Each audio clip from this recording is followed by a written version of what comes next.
Tim Ferriss, Yes, sir. welcome to the show, man. Thanks for having me. Great to be here. Thank you for coming. Absolutely. My pleasure. This is it's a little surreal for me. So it's very cool to meet you in person. Really, Likewise. really cool. So me and my entire team have been really pumped about this. So Awesome. thank you. But man, I want to kick it right off with an introduction here. So everybody gets an intro. Tim Ferriss. One of the most interesting people in the world. This could easily be a 4-hour introduction. Host of a monster podcast, The Tim Ferriss Show, with world-class guests and over 1 billion downloads. Author of 5 #1 New York Times and Wall Street Journal bestsellers, all aimed at helping people improve performance across many domains. A Princeton-educated polyglot, you speak 5 languages to 5 different degrees. An early angel investor who wrote checks to Uber, Shopify, Twitter, and Duolingo before most people knew what they were. An early advocate for psychedelic therapy and the philanthropist behind the Sasai Foundation, pushing boundaries of mental health treatment. You put real skin in the game. Did I say that right? Sasai, excuse me. The first American in history to hold a Guinness World Record in tango spins. And Tim, I started a book myself. It's called The Never Ending Work Week. So just, yeah. We can sell them as a pair. Yeah. But a common thing that I think that everybody sees in you is you are always early to the game, man. You are always ahead. And it's really cool to see. Thanks, man. Yeah, I just try to track what the weirdos are doing on the weekends with their free time. I mean, you were talking about hormones and cold plunge and all this stuff way, way, way before all the influencers came out. So Yeah, it's been yes, the 4-Hour Body was 2010, which meant I started writing in 2008. So I remember having a first generation continuous glucose monitor. This is back when it basically had to fall off the back of a truck because Dexcom was only selling to type 1 diabetics. And the older continuous glucose monitors basically had these prongs, looked almost like something you'd use for a barbecue, that you had to put into your abdomen sideways. And then you had this, no smartphone, the beeper-like device to track it. So unpleasant. So dude, how long did you have that thing on? I remember reading the book. I feel like it was like 10, 15 years ago. it was a long time. 2010 is when it came out. And Okay, so it was. So I was using the device quite a bit before that. Had to tape plastic over it to allow me to take showers. I probably had that in for a good month or so. It was enough time to make it worthwhile. I mean, more recently, I've done lots of tests with much more pleasant wearables and so on. But a lot of that holds up, like the durability of the stuff in that book. Like there are a few tweaks I would make, but by and large, everything has more scientific support now. No kidding. And it's not super surprising. Like sometimes people in the field get things wrong, but if you want to track, let's just say, what is going to be more validated by exercise science and randomized controlled trials 5 years from now, it's like, go talk to the coaches on the field, right? Actually see what the athletes are doing. The people who have huge incentives to win. Yeah. The people who are playing that game, like they're always going to be pushing the envelope, and they might be trying nonsense. So you have to have some framework for separating nonsense from like plausible, like this might be a thing. But if you do that, if somebody wanted to write the equivalent of the 4-Hour Body now, it's like, yeah, just go to the front lines Right on. and figure it out. Right on. Tim, I got a couple of gifts for you. Everybody gets a gift. All right. You ready? I'm ready. All right. First gift. Everybody gets this.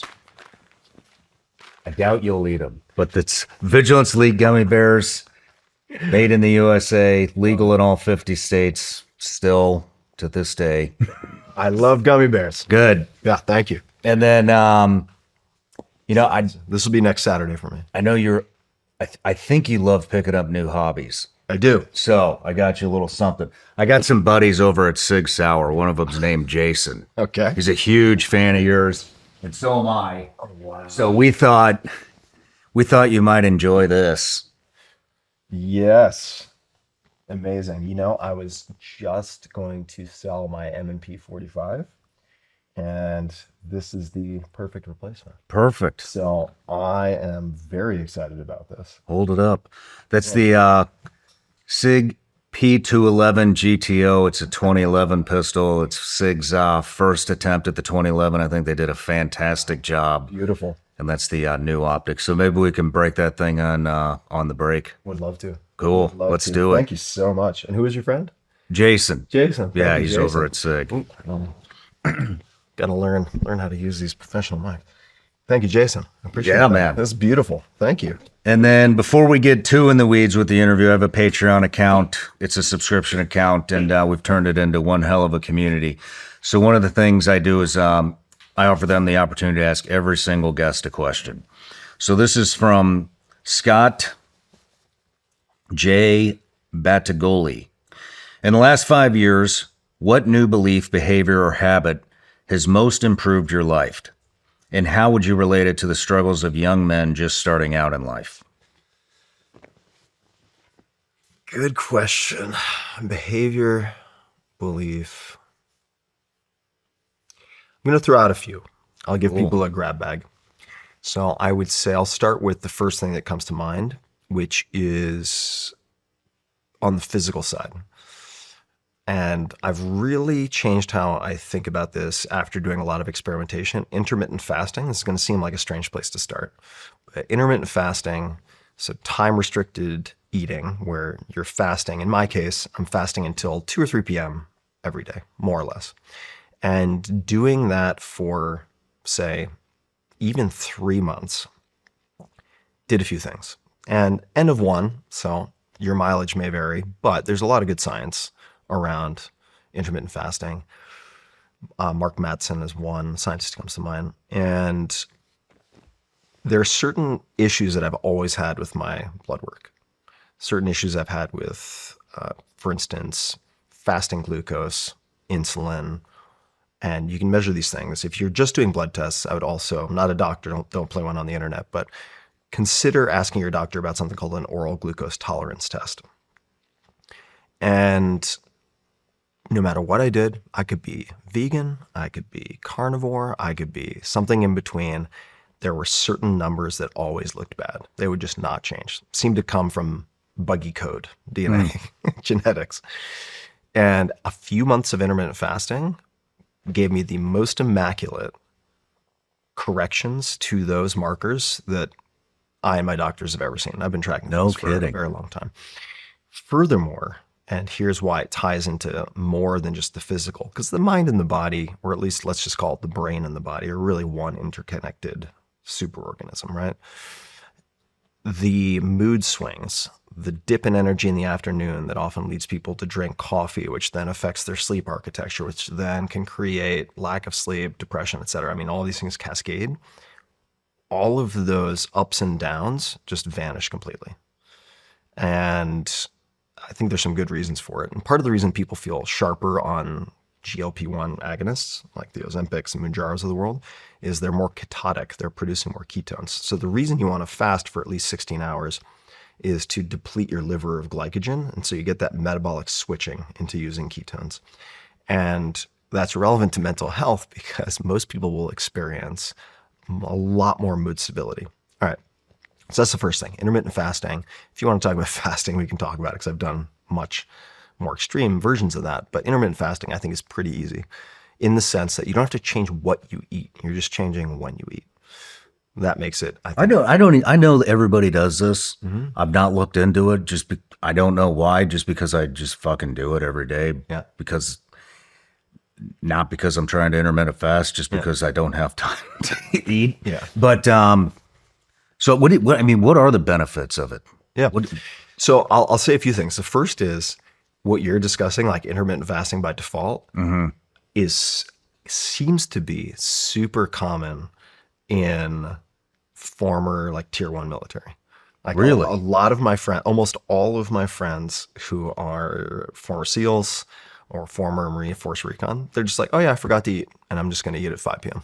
Right. And they're not affected by it, which leads me to wonder like how much of it is cultivated in the course of being in service versus like part of what allowed you to make it through is that type of physiological resistance where you have like a certain degree of stability. I don't know. So the benefits are, and we're still so far from understanding these things well, in part because it's very hard to get. Intermittent fasting you can do, but doing extended fasting studies in humans is incredibly difficult for getting ethical approvals from IRB and so on.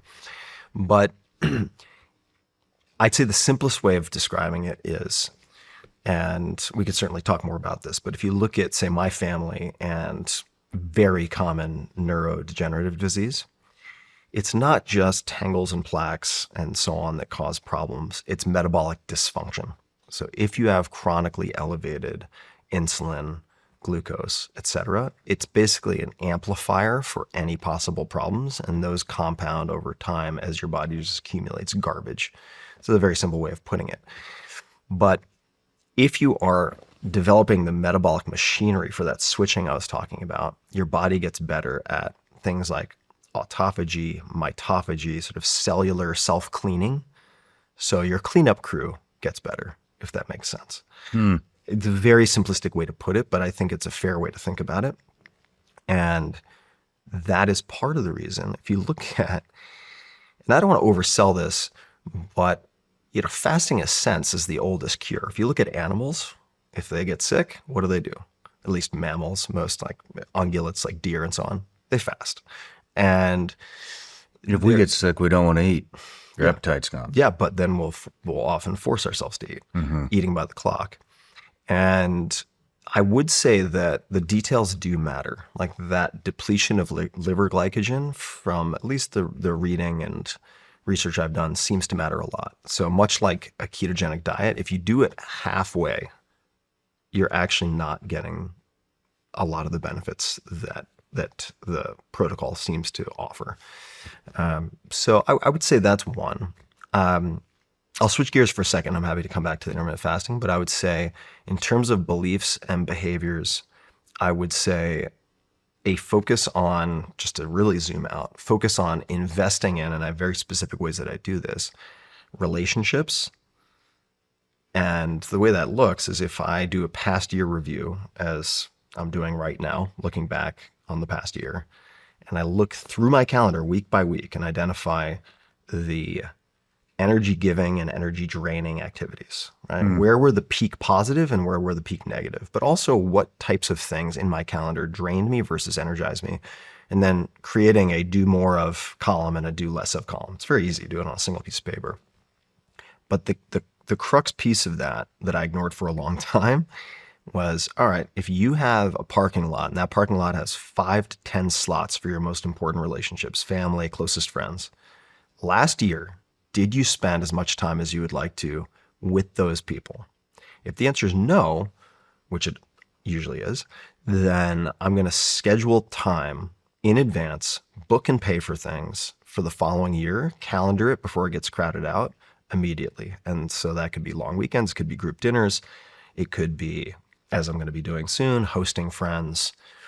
It could be time in Montana wilderness, which was a couple of months ago, but getting all that stuff on the calendar and creating some loss aversion by, whenever possible, paying in advance. Doesn't have to be expensive, but creating a situation where it's very hard for you to cancel and get out of things.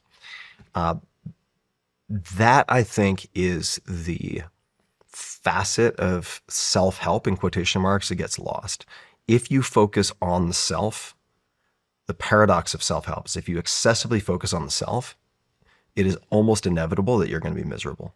Like, humans are not the self-sufficiency sort of mantra of self-help. If you combine it with like the rugged individualism of the US, which has a lot of upside, but if you take both of those in excess, people end up feeling very isolated. And so the investing in relationships, and I do mean investing, like really blocking out that time, in the last 5 years, that's been the single domino that tipped over, changes everything. Last thing, the third thing I'll mention, and then I'll stop my TED Talk, is... How many relationships do you manage? Not many. I really prefer very deep relationships over a broad network. I'm the same way. Yeah. How do you determine who you're going to spend your time with? I mean, would I'm, say, I'm asking now. Now I'm learning, yeah. and so I am very curious. Yeah. I mean, you have a huge name. You're a huge household name. You've been around for a long time. A lot of people want to get to you. They want to Yep. talk to you. They want to pick your brain. They want something from you. Yeah. How do you determine who you're going to give your time to? Yeah, I'd say there are different tiers. So I do have, let's just call it, shallow is not the right word because that sounds very negative. I do have a wide network, and I just set parameters around what is allowed and what isn't allowed in those relationships that might have more of a purely business context. But at the very top, I would say I am giving the most time to people who are more than happy to call me on my bullshit, tell me my baby's ugly, whatever I might be precious about or really excited about, they're happy to tell me that it's a bad idea if it comes down to it. So that is non-negotiable, right? Otherwise, right, if someone's not willing to do that, raises a lot of questions about what motivations might be. Mm-hmm. Like if the emperor has no clothes, I want to know that I'm naked. Even though in the moment I might find it very annoying, right? If I'm really attached to something, but you need those people around you. So what that means is they're very often old friends. These are people I've known for 15, 20 years, first met in sports competition or in school or something like that. Then I would say it's really simple. It's energy in versus energy out. Because you might have somebody at a dinner party who's happy to tell you all your ideas are terrible, but that person's also terrible. Or maybe there's just something slightly off and your spider sense doesn't know what it is, can't put a finger on it, but for whatever reason, whenever you come away from them, you feel just 10% drained and you don't really want to have a second dinner with that person. I pay a lot of attention to that. I feel like language, analysis, spreadsheets, all helpful, but relative to our entire evolutionary apparatus, that's really new. So I pay a lot of attention to the millions of years of animal sensitivity. If that's, and I used to view emotion and intuition as basically kind of horseshit, for lack of a better description, like things that would always lead you astray. Therefore, you need structured thinking and so on, which there's a place for. I'm not saying there isn't a place for it. But if I get a weird feeling around somebody, like I pay a lot of attention to that. Even if on paper they should be someone. You do pay attention to intuition. I do pay I a thought lot. you were, okay. No, I pay Just I the pay opposite. more and more and more attention to it. But for decades, I was just like, yeah, look, like emotions are a liability. They can lead you astray. And in excess, that's true. But I would say in terms of determining who I'm going to spend time with, it's like, if that person calls you, do you want to pick up the phone or not? And if you're like, not now, maybe I'll get back to them. Like, that's not a small thing. Mm-hmm. Like some of my friends who are really good investors call it the beer test. And the beer test, it's really simple. It's like if you're walking around, like if you're walking outside at a mall and somebody, a founder you invested in is walking the other way, are you going to do this? Or are you going to walk over and be like, hey man, so good to see you. Hey, we should grab a beer. Which one is it? Because with, say, startup investing, and everybody should treat their relationship this way, but in startup investing, just to give a concrete example, it's like the biggest successes for me take 7 to 12 years. That is longer than most marriages. And smart isn't good enough. Hardworking isn't good enough. You could have somebody with low integrity who's very smart and very hardworking. That is a dangerous person, Mm-hmm. right? So, like the beer test, okay. Do they pass the beer test or not? But it's even easier than that. It's like you go through your calendar and it's like, do you have a whole body yes to this person or not? And if the answer is yes, then not just the question of who you spend time with, but the question of what you do gets a lot easier. Because if one of those people invites me to do something, even if I think it's the most harebrained, idiotic idea, I am default yes, based on the who, not on the what. Mm-hmm. So that's like the very, very top, right? That's the 5 to 10, maybe 15 parking spots. And then one level down, I would say broadly, I'm looking for as much learning as possible and combined with sort of honesty and EQ. So if I can find those three things, the EQ is not trivial, right? Then I will invest time in those people. Right on. But yeah, What do you think? It's easy to get squeezed. It's easy to get squeezed out of your own life, Yeah. though. It is. So this has been fine tuning over decades. Because otherwise, it's just like email becomes everyone else's agenda for your life, and your calendar evaporates. Boom, you're done. Which is why at the beginning of the year, it's like block out that time with those close relationships, book it, invite people. So you're going to look like an ass if you cancel. Like, get things in motion so that ship's out of the harbor. Yeah. And then you have defensible space in your calendar that you will defend. Yeah. You had mentioned intuition. Where do you think intuition comes from? Oh man, I'm going to buy myself a little time to tap dance. Where do you think intuition comes from?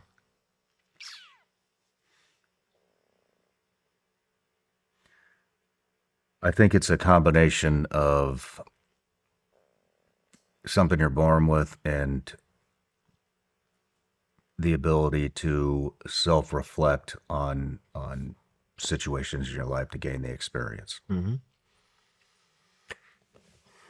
So it depends on how into crazy town we want to go, but I'll say that on at least one level, 100% I'm on the same page in the sense that it's pattern matching born of experience, right? So that's one piece of what we might call intuition. Very fast judgment based on pattern matching, pattern recognition. Then there's another piece of it that I think is, along the lines of maybe the gift of fear, Gavin de Becker type stuff, where there's an evolved sense, there's a sensitivity that perhaps you can't verbalize, maybe can't even justify. Maybe it runs counter to the conclusion you would come to analytically, but it's just some gnawing feeling. I don't know how to explain that. I think it's a byproduct probably of evolution. Then I think there are other ways we could think about intuition that I have a much harder time explaining, but Like what? Like remote viewing? Well, we could, remote viewing, or you could look at people who seem to have, and I recognize there are 100 ways to put up a pretty good steelman argument against these things, but people who seem to have experiences of precognition, but we don't even have to get out into that territory. We could look at animal behavior. There's a great book I recommend to everyone. It's a beautiful book called Of Wolves and Men, about effectively the history of wolves and man, but it dives into the biology of wolves, their mythological significance, how they're viewed by various indigenous cultures, and it redefined what was possible within nonfiction writing. It's by someone named Barry Lopez.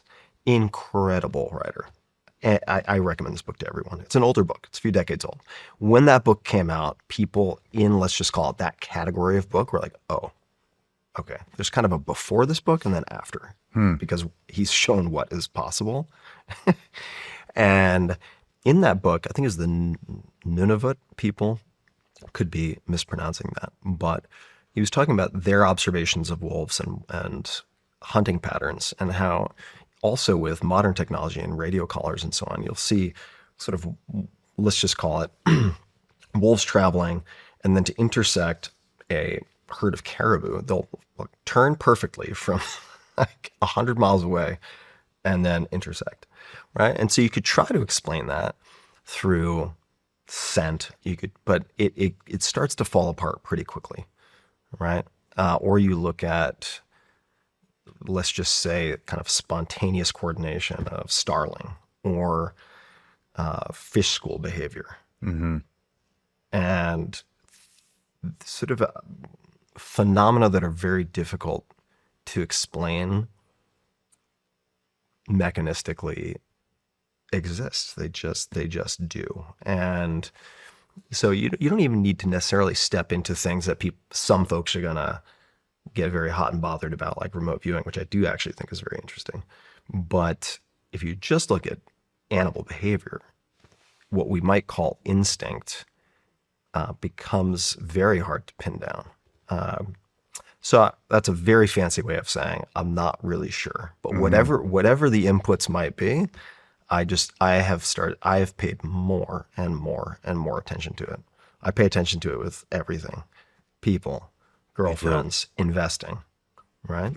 'Cause sometimes it's the flip side, right? You've had Toby of Shopify on the show. And it's like when I spent time with Toby and Harley, I got this sort of physiological quickening. I don't get it much. Or it's not like this happens all the time. And you do have to be careful about not fooling yourself, right? It's very easy to fool yourself and to look for evidence, confirmation bias, et cetera, to support what we already believe. But in cases like that, I was like, ooh, there was like a physiological quickening. And I had my analytical kind of hat on looking at Shopify as a business and stuff when they had like 9 or 10 employees, but also just being around those guys, I was like, oh yeah, these are good horses to bet on, really good horses to bet on. So it's not just a warning system, right? It can also be a go signal. But it for people who may not find this to make any sense, I would say you can re-access these things that you had as a kid. You can cultivate those sensitivities. It just takes practice. And you can start by doing a past year review, go through and be like, all right, what gave me energy and what didn't? That's usually pretty straightforward. And if you're not sure, if you're like, I'm not sure, there's your answer. Right? I don't know if anybody's seen the movie Ronin. Some really great chase scenes and so on with Robert De Niro. But there's a quote in there that I'm paraphrasing, but I'm pretty close. Like, when in doubt, there is no doubt. So if you're hemming and hawing, it's like, yeah, there's your answer. It's not a yes. That's not a whole body yes. Do you think we've lost intuition over time, the human species? I would say, I look at animals, they all, yeah. I can't think of anything that doesn't. Yeah, I think that humans have, in some ways, understandably, like obsolesced intuition or allowed it to atrophy. In the same way that if you become dependent on Google Maps, you no longer need to develop that faculty. Right? If you look at, for instance, some of the literature that's been published recently looking at cognitive performance pre and post AI, right? Or looking at rather degrees of AI usage or LLM usage and cognitive performance. It's like, yeah, okay, if you're relying on something, you're using an exoskeleton for walking, what's going to happen to your legs? They're going to atrophy. Of course, your body's really smart. It doesn't want to put calories and building into anything that's redundant, right? You take exogenous testosterone, if you're getting injections, guess what? Your balls are going to turn into raisinets. Body's smart. It's not going to say, yeah, let's pump a bunch of hormones to the Leydig cells to produce testosterone. No, it's very, very, very smart. So I'm very cautious of the technologies that I adopt. And actually, there's a great guy. If you've never talked to him, you should meet him. He's fascinating. Has a big Amish-looking beard named Kevin Kelly, older guy. But he's a technologist who's one of the most incredibly accurate futurists I've ever met. Like, his ability to predict things is off the charts. He's like the American tech Nostradamus or something. Interesting. What's his name? Usually Kevin Kelly. Kevin Kelly. Yeah.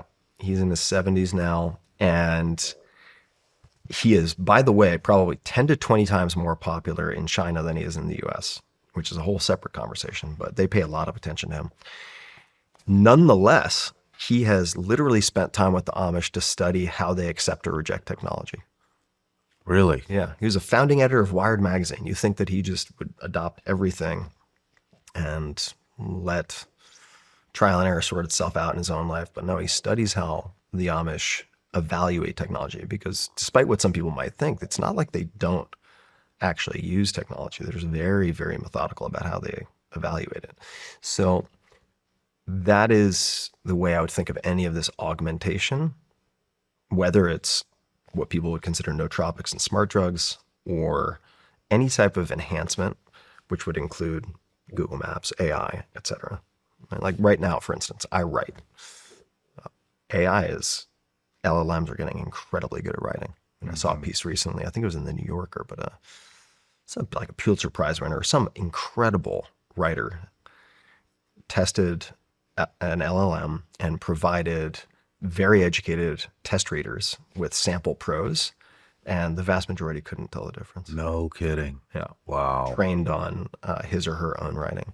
So the temptation to use it is there, and I'll use it for editing suggestions. But as soon as I use that as my primary mode of writing, it's just going to be too tempting. It's like digital heroin. And ultimately, I may travel down that path. But the point is that I'm being very cautious with it, because I know that certain faculties will atrophy. Wow. And I don't know what the consequences of that are. Because if those faculties start to atrophy, and I'm not a Luddite, like I use tons of technology, I invest in tons of technology on the cutting edge, but what are the secondary or tertiary effects of that? It's probably not just writing essays, right? There's probably a higher cost to be paid. And I just want to have a better understanding what that cost. How will you find out what that how will you find that? I'll probably hang out for a while at the periphery and see what people are finding, right? Talk to researchers. It is not hard to talk to researchers. I'll also use, I'll kind of use certain AI-enabled tools to evaluate the AI itself. So there are like websites like consensus.app or Open Evidence. There are tools you can use that make it a lot easier to interrogate published scientific literature with just basic queries that kind of anyone would come up with or could come up with. So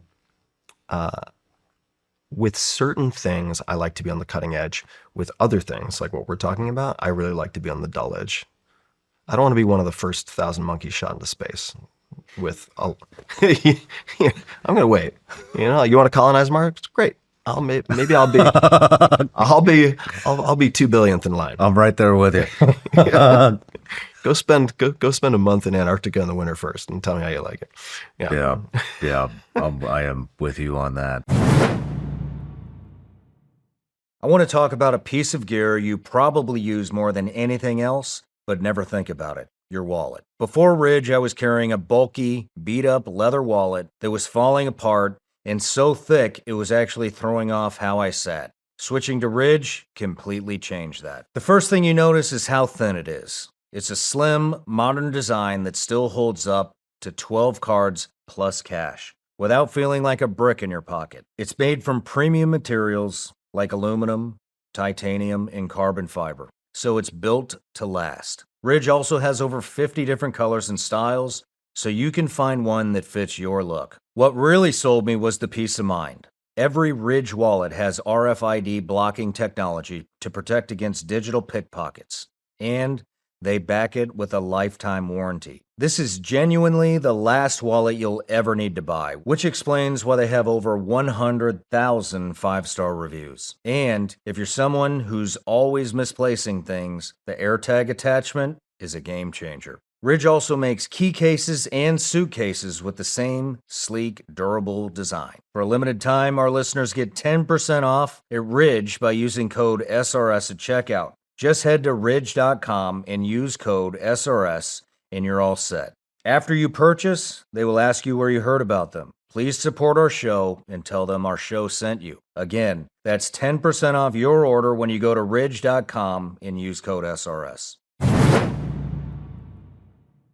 wanted to ask you, it's New Year, we're about a week in to 2026. And so I wanted to ask you, I don't know about fear setting versus goal setting. Yeah. Yeah. So I'd love to chat with you about that. What is it? Sure. Yeah. So fear setting is something that I effectively found through Stoicism. So the philosophy of Stoicism. And people can certainly find a lot of great books written contemporary, in a contemporary sense by Ryan Holiday. The Obstacle is the Way. I actually produced the audiobook for that book back in the day. And one of his first early writings on Stoicism was a blog post on my blog way back in the day.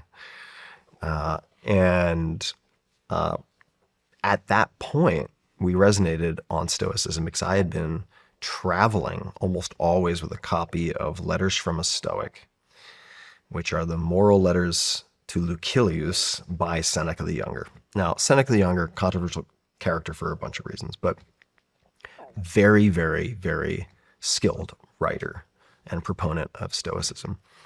And in effect, one of the practices that he would encourage is, he had a number of them, but it was in effect defining your fears, thinking about the worst case scenario. So there was a mental component to it. There was also a practiced component, which would be, and actually Kevin Kelly does this as well. So in effect, practicing the thing that you most fear, like poverty. So like Kevin Kelly, this is a good example, modern example. Like he sometimes will go a week or two just as a practice, like sleeping in his living room in a sleeping bag, eating like rice and beans and instant coffee. And Kevin isn't really afraid of most things, but what you realize, and you realize this too, if you go on a week-long camping trip, you're like, this is actually pretty sweet. I don't actually need that much. Simpler times. Right. That's what I've noticed. And when you prove that to yourself, you recognize that the downside risk on a lot of what you might be considering, taking a new job, proposing or ending a relationship, whatever it might be that you're nervous about, that you might be procrastinating or putting on pause, has very limited downside. The systematic way of doing that, I needed something a little more concrete for myself. I have been hypervigilant my whole life. There are good reasons for that we can get into, but I've been very hypervigilant my whole life. Also have diagnosed OCD, which did not surprise any of my friends when it came about a couple of years ago. They're like, yeah, what a big surprise. Duh. Yeah, duh. Yeah, duh. I had the same response, but the point is that with generalized anxiety plus OCD, if you have that hypervigilance plus OCD, you ruminate, or I'll keep it personal. Like I don't have the hand washing thing. I'm not flipping light switches, right? They're different manifestations of OCD, but I have these kind of endless ruminative loops, and they tend to relate to imagining worst case scenarios. All right. And that can be really paralyzing if I want to bias towards action, which I prefer to do, right? Bias towards action instead of inaction.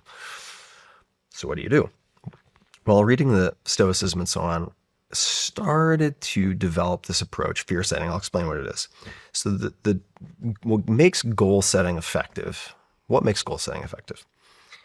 There are different frameworks for this, but like the SMART framework, like specific, measurable, achievable, right, with timelines and so on. Okay, like there are better and worse ways of defining your goals to make them more likely to be achieved, right? If you have accountability and you have timelines, you have a deadline, you have deliverables, et cetera, all that makes goal achieving easier. All right, well, what's fear setting? Fear setting, it's really simple. So if you have the thing that you're worried about, and this is what I still do to this day, I probably do it once a quarter. The thing you're nervous about could be starting your own business, could be writing or finishing a book, could be getting cancer. Yeah, it could be getting cancer, right? It could be getting older, could be one of your parents dying, could be whatever it might be.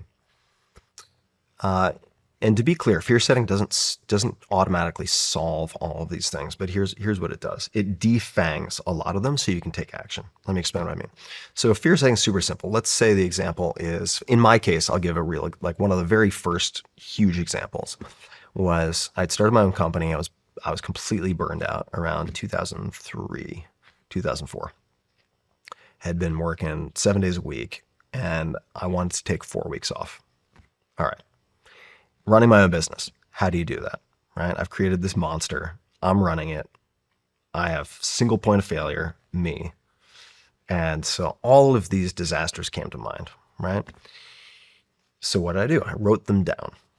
And there's an alternative approach called morning pages, which is slightly different, but I'll explain it. That's from Julia Cameron, who wrote The Artist's Way. Really, really incredible practice, but I'll come back to that. So in fear setting, like at the top, I would put taking 4 weeks vacation. That's the thing I'm considering. Then in the first column, just write down all of the things that are freaking you out that could go wrong in as much detail as possible, right? So I would write down, I'm going to be overseas and I'm going to miss a letter from the IRS and then they're going to do this and I'm going to get audited and blah, blah, blah. Okay, write it down. Boom. All right. A miss IRS letter, blah, blah, blah, blah, blah. All right. What's the next one? Next one is there's going to be some supply chain problem and like blah, blah, blah, blah, blah. Okay. Write that down.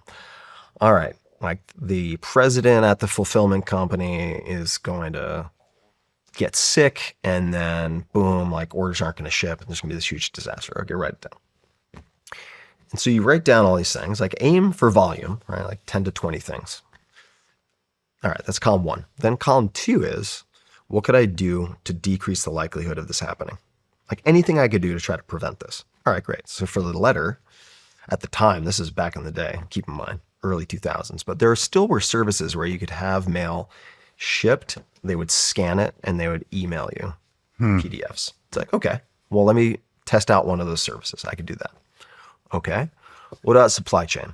All right. With supply chain issues, there were a few components that I could basically stockpile in advance in case things were disrupted. And that would reduce like 80% of the risk. Okay.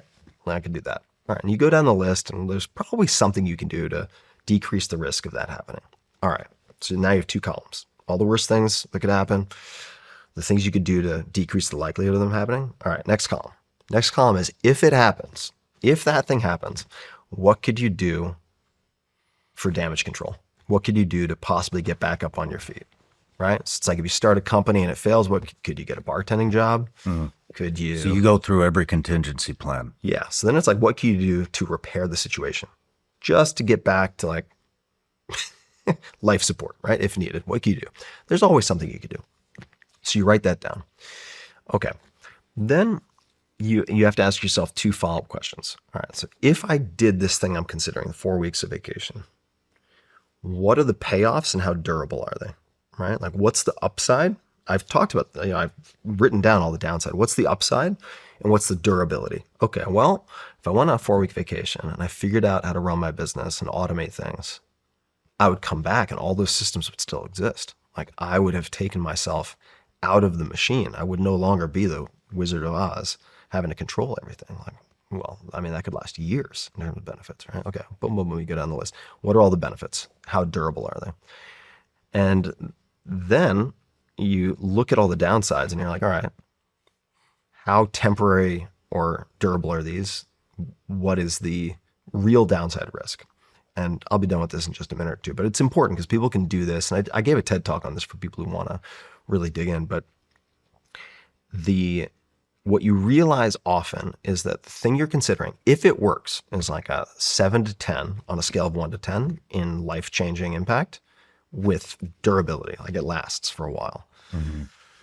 And the things that you're scared of are like 2, 3, 4 in temporary pain. And they're either reversible or completely survivable. The last piece, and this is new in the last, I would say 15 years for me, is on a separate piece of paper, you write down status quo. If I can just continue doing what I'm doing, what is my life? What are the costs, right? Financially, emotionally, relationally, in 1 year from now, in 3 years from now, in 10 years from now. And you write that stuff down because we're very good at thinking about the risks of doing something, but we're not as trained to think about the risks of just continuing doing what we're doing, right? And so when I looked at that, I was like, I don't think I can make it 5 years. 10 years, forget it. My life's a complete, utter disaster. It's like, okay, so now it's not a question of if, it's just a question of when. Okay, now when I look at these 2 things, right, is doing this thing risky compared to status quo 1, 3, 5 years from now? It's like, oh, this thing that I thought was scary is much lower risk.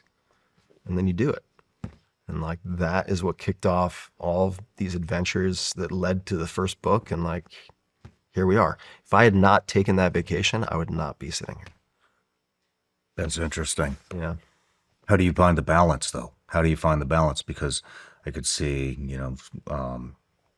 people going, fuck, I'm going I'm going for 16 weeks of vacation. You know, Yeah. Well, here's what I would say is that fear setting, much like doing goal setting, doesn't achieve your goal. it's almost daring yourself to do what you want to do. It's daring yourself. Here's what it is. It's daring yourself. What it's also saying is some of your fears will be well-founded, right? There's certain things that could be catastrophic, but it's like 1%. Like, do not let your fears put an emergency brake on your life without cross-examining them. That's all it says, is like most of your fears are these phantasms in the fog that are scary because it's like the boogeyman. The lights are out. You haven't looked at it clearly. As soon as you write it down, you realize, flip the light switches on, boogeyman's not there. And then you can take action. But sure, there's certain things that are going to be scary no matter what, right? Losing a relative to Alzheimer's, right? Someone you love, or suffering some horrible injury, right? These are all things that have real consequences. But your ability to survive and thrive, like your resilience, is a lot greater than I think you realize in most cases. And you have a track record. Like anyone who's made it this far, who's watching this right now, like you've survived a lot and you've figured out a lot, even when plans went sideways. So the fear setting fundamentally is a tool that you can do in like an hour. It doesn't even take an hour. That takes the emergency brake off. Doesn't matter how good your goal setting is if you've got the emergency brake on. So that's I say the principal purpose. That's very interesting. You know, you had mentioned earlier about your friend who practiced being in poverty Yeah. and then found out this isn't so bad. It's a lot simpler. Sounds like you maybe have experienced that as well. Yeah, I do it every year. I do it every You do it every year. Oh yeah. What do you do? Well, part of the reason I do the fasting too, I might do like 7 to 10 day fasts. Certainly try to live a very minimalist existence for weeks at a time throughout the year to remove the hedonic treadmill that we're all vulnerable to, right? It's like if you live where we're sitting, right, in the United States, not for everyone, but broadly speaking, it's like if you were born here, my God, did you win the lottery, right? And you look at these comforts and amazing privileges, and it's easy to believe that whatever your kind of latest level of comfort is, that is necessary for happiness, that is necessary for safety, that is necessary for fill in the blank. And by and large, it's just not. So I really try to, get out in the woods, get filthy, do something hard, experience some physical pain, not excessively so, but just like through training and so on. You're like, okay, yeah, a little bit of pain, a little bit of fasting. Yeah. If I lost, half what I have, 75, 80, 90% of what I have, I'm fine. So it doesn't mean you just go to Vegas and put it all in black. It doesn't mean that.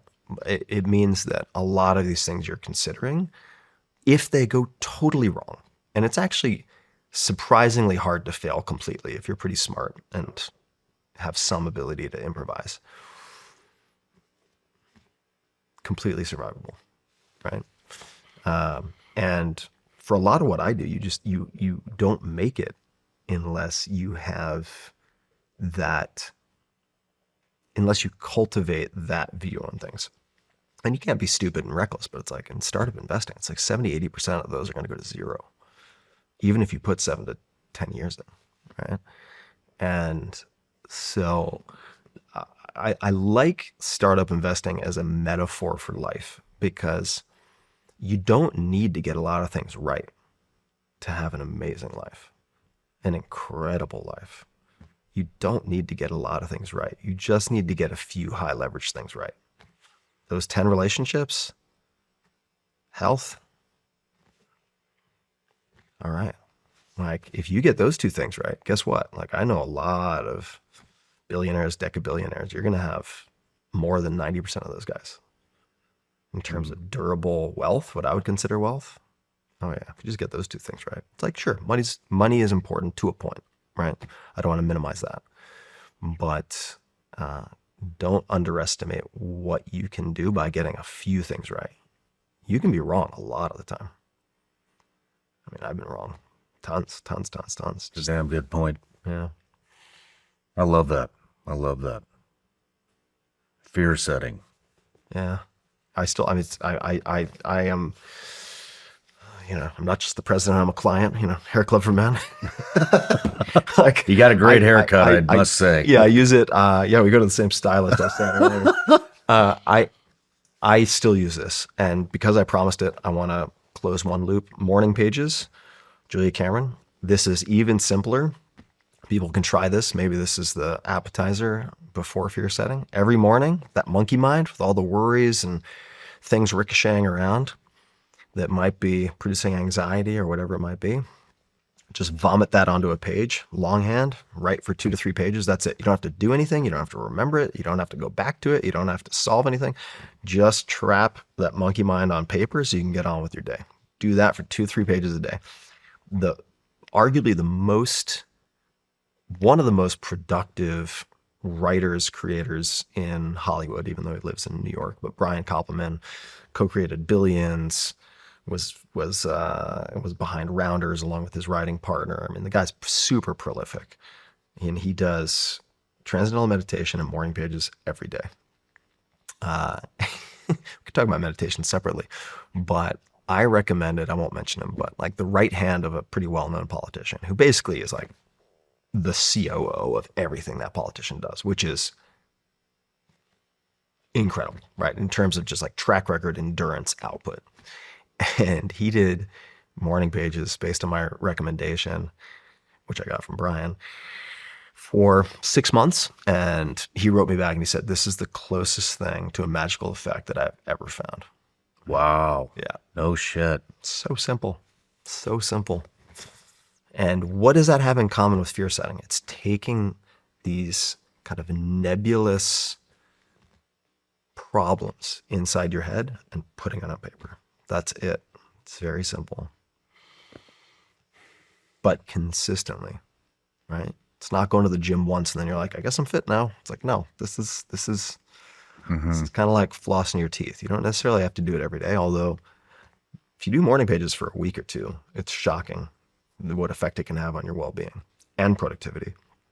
And then you could view that as the flossing. And Why do you think that works? I mean, I'm going to try this. I'm going to try it. Yeah. Well, you should. Why does it work?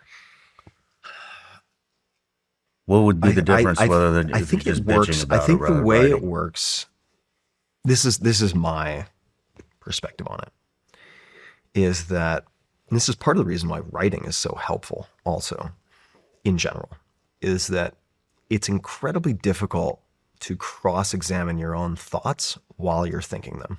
They're too fleeting, moves too quickly. It's very hard to look at them dispassionately, almost as an observer, right? It's like if you hang out with your friends and they've got problems, you're like, man, you can sort out their problems like that, right? And just like, why don't you just do this, this, and this? You can see it so easily. But it's very hard for us to like look at ourselves in the same way, especially with the speed of thought. So the simple act of freezing it on paper allows you to look at it for what it is. And 9 times out of 10, you look at it, you're like, okay, that's kind of ridiculous. Or it's not ridiculous. But once you've put it on paper, I feel like subconsciously there's part of you that's like, I have that written down. I don't need to remember or think about it. And whatever that tendency is, and some people more than others, certainly I have a lot of it, to kind of white knuckle grasp onto a thought so that it becomes this merry-go-round. Mm-hmm. Writing it down just allows you to relax your grip and let it go.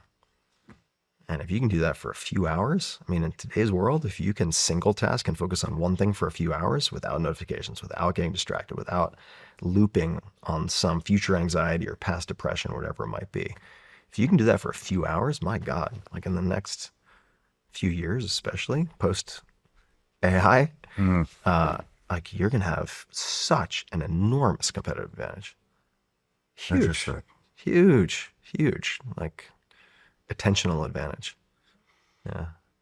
It's already a fascinating conversation. Love it. Yeah. Love it. Yeah. Yeah. This is, Let's get into your story a little bit. yeah, sure. Where did you grow up? I grew up on Long Island, so Eastern Long Island, rat tail and all. A rat tail? Oh, yeah. Nice. I had a rat tail. I had some terrible haircuts growing up. Didn't realize it at the time, but grew up on Eastern Long Island, way out by Montauk. So people associate that with, like, rightly so, hedge fund managers and out by the Hamptons, like tennis with Steven Spielberg kind of thing, right? These $100 million mansions. And that's part of it, but a lot like any tourist town that has a lot of second or third or fourth or fifth homes, like Nantucket or wherever, they're all over the place. You've got the people who come there on the weekends or for the summers, and then you got the locals, right? So the local side, it's mostly people working in service industries, et cetera. Most of my friends' fathers were like fishermen, carpenters, landscapers, that kind of thing. Mm-hmm. So I grew up working in restaurants. Started busboying pretty early. Not even sure it was legal. Probably 14 or so. I think everybody should work a service job. I think everybody should have to work a service job. But that's where I grew up, Eastern Long Island. And school was not great. I mean, you don't really realize, you have no reference point, right? Like whatever's in front of you is kind of your reality. School was not good. So eventually, I got really lucky, man. You just think about all these things that have to line up for either of us to be where we are. And these sliding door moments. One friend, if I had been 2 years younger, 2 years older, this wouldn't have happened. But one guy managed to escape Long Island, and his parents sent him to a school in New Hampshire, which was a private school. And he came back and he was like, "You have to leave this place." And I was like, "What are you talking about?" And then a math teacher was like, "He's right. You need to fucking get out of here." And I was like, "What?" And started looking into it. And ultimately, got some scholarships. My parents were very supportive. It was all my idea. Like the whole extended family chipped in. And I was able to transfer to a private school in New Hampshire. And that was a huge life changer and inflection point. I mean, that's where suddenly, instead of just being able to study Spanish, you could study anything. Right? That's how I ended up studying Japanese. And class 6 days a week, right? Seated meal with coat and tie. I mean, wow. You had mandatory sports. And then in some cases, you had sixth period, which was classes after sports. So you'd finish school like, whatever, 6 p.m., go back to your room, like splash water on your face, get on a suit and tie, and then go to seated meal, chapel in the morning. Right? I mean, the workload, the intensity was unbelievable. I was accustomed to doing really well in school without having to try very hard. And suddenly I was like barely keeping my head above water. And it was great for me. It was great for me. It was really hard, but having a few male role models in particular who were like, "You can do it. Yeah, it's hard. But like, yeah, you can do it." And just like having to push through that initial sunburn of like too much sun exposure in terms of stress. What were you into as a kid? I mean, at that point, I was very interested. Even at that point, I was very interested in neuroscience. I wanted to be a neuroscientist. Because I'd seen my grandmother disintegrate with Alzheimer's. And I was also very interested just in learning in general and how you could accelerate learning from a very young age, because it just seemed like there was a wide open field of possibility there that folks weren't exploring, and we can dive into that. I was also a wrestler. That was the only sport I was ever any good at. Oh, really? Yeah, I was born premature. I was tiny, super hyperactive, and one of my mom's friends was like, "You got to put that boy in kid wrestling to tire him out." And because I was so puny, I just got the crap kicked out of me all the time until about sixth grade. And like team sports were out. I would just get massacred. Mm-hmm. I mean, I wouldn't even go out to recess until probably like fourth or fifth grade, because it was just like being out in the prison yard. I'd just get the crap kicked out of me. So I would just stay inside safely near the teacher and read books, mostly on marine biology. Because my parents, actually, this is something my parents did. I want to give them credit. We didn't have a lot of money, but my mom said, "If you want books, we always have budget for books." And so we would go to the bookstore and there were remainder tables, these books that the bookstore's trying to get rid of. And like, that was the permissible real estate. It's like, all right, you get to choose from these books, which are Nice. like 40, 60, 80% off. And got a big hardcover book called Fishes of the World. And out on Eastern Long Island, maybe people don't know this, but lots of sharks and great whites. And the crazy shark fisherman from Jaws was actually based on a guy named Frank Mundus, who was a No kidding. rod and reel shark hunter off of Montauk. And so my mom took me to meet him. I was fascinated by sharks. And that is just a roundabout way of saying, for a long time, it was not safe for me to go into kind of like group sports. So my mom threw me into kid wrestling, weight class, right? It's like puny kid versus puny kid, perfect. And that stuck all the way up until the beginning of college. And so wrestling was the center of my athletic life. Gotcha. Yeah. Just if you want to get good at Sufferfest, wrestling is a good way to do it. I was a wrestler too. Yeah. Very familiar. Also puny. So, yeah. Yeah. So I would say those are a few things that I was into. I was very interested in drawing. I think just genetically, there's my grandfather was a sculptor. Seems to be something just in the bloodline for that. So I was always drawing. So I kind of had, I guess, three in tandem, right? The neuroscience and cognitive performance and stuff, that was an interest. And I thought, oh man, it could be really interesting to be a scientist. And then there was the marine biology also, right? The intersection of science. But then there was comic book penciler. I wanted to be a Comic book penciler. Yeah. I still have all my comic books from when I was a kid. So I wanted to be a comic book penciler. But this was pre-Marvel Studios, like before. I mean, you were basically signing up for poverty if you were a comic book penciler back in the day. Nonetheless, still like a lot of icons and idols to this day. I have so much respect for. Jim Lee was one of my favorites.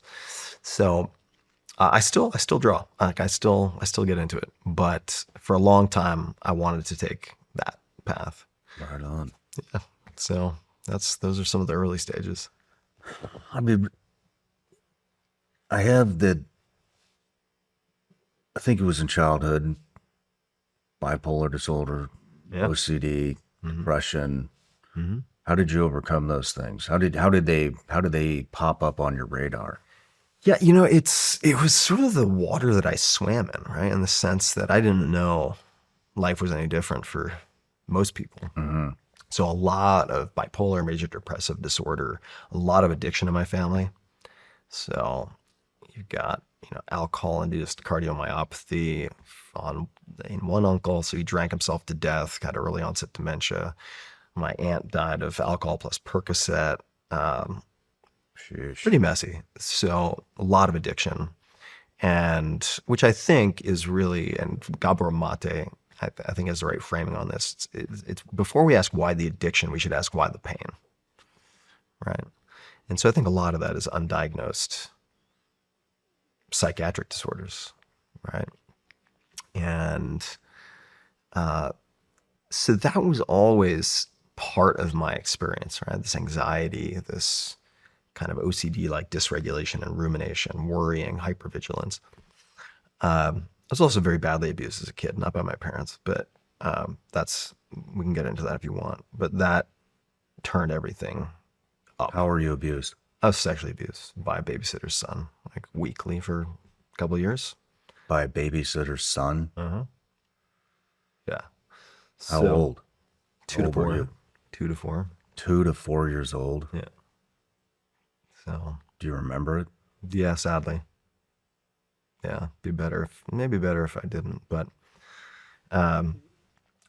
so you take like out of the box hardware that's already predisposed, and then you add some type of traumatic event like that. It's not a great combo.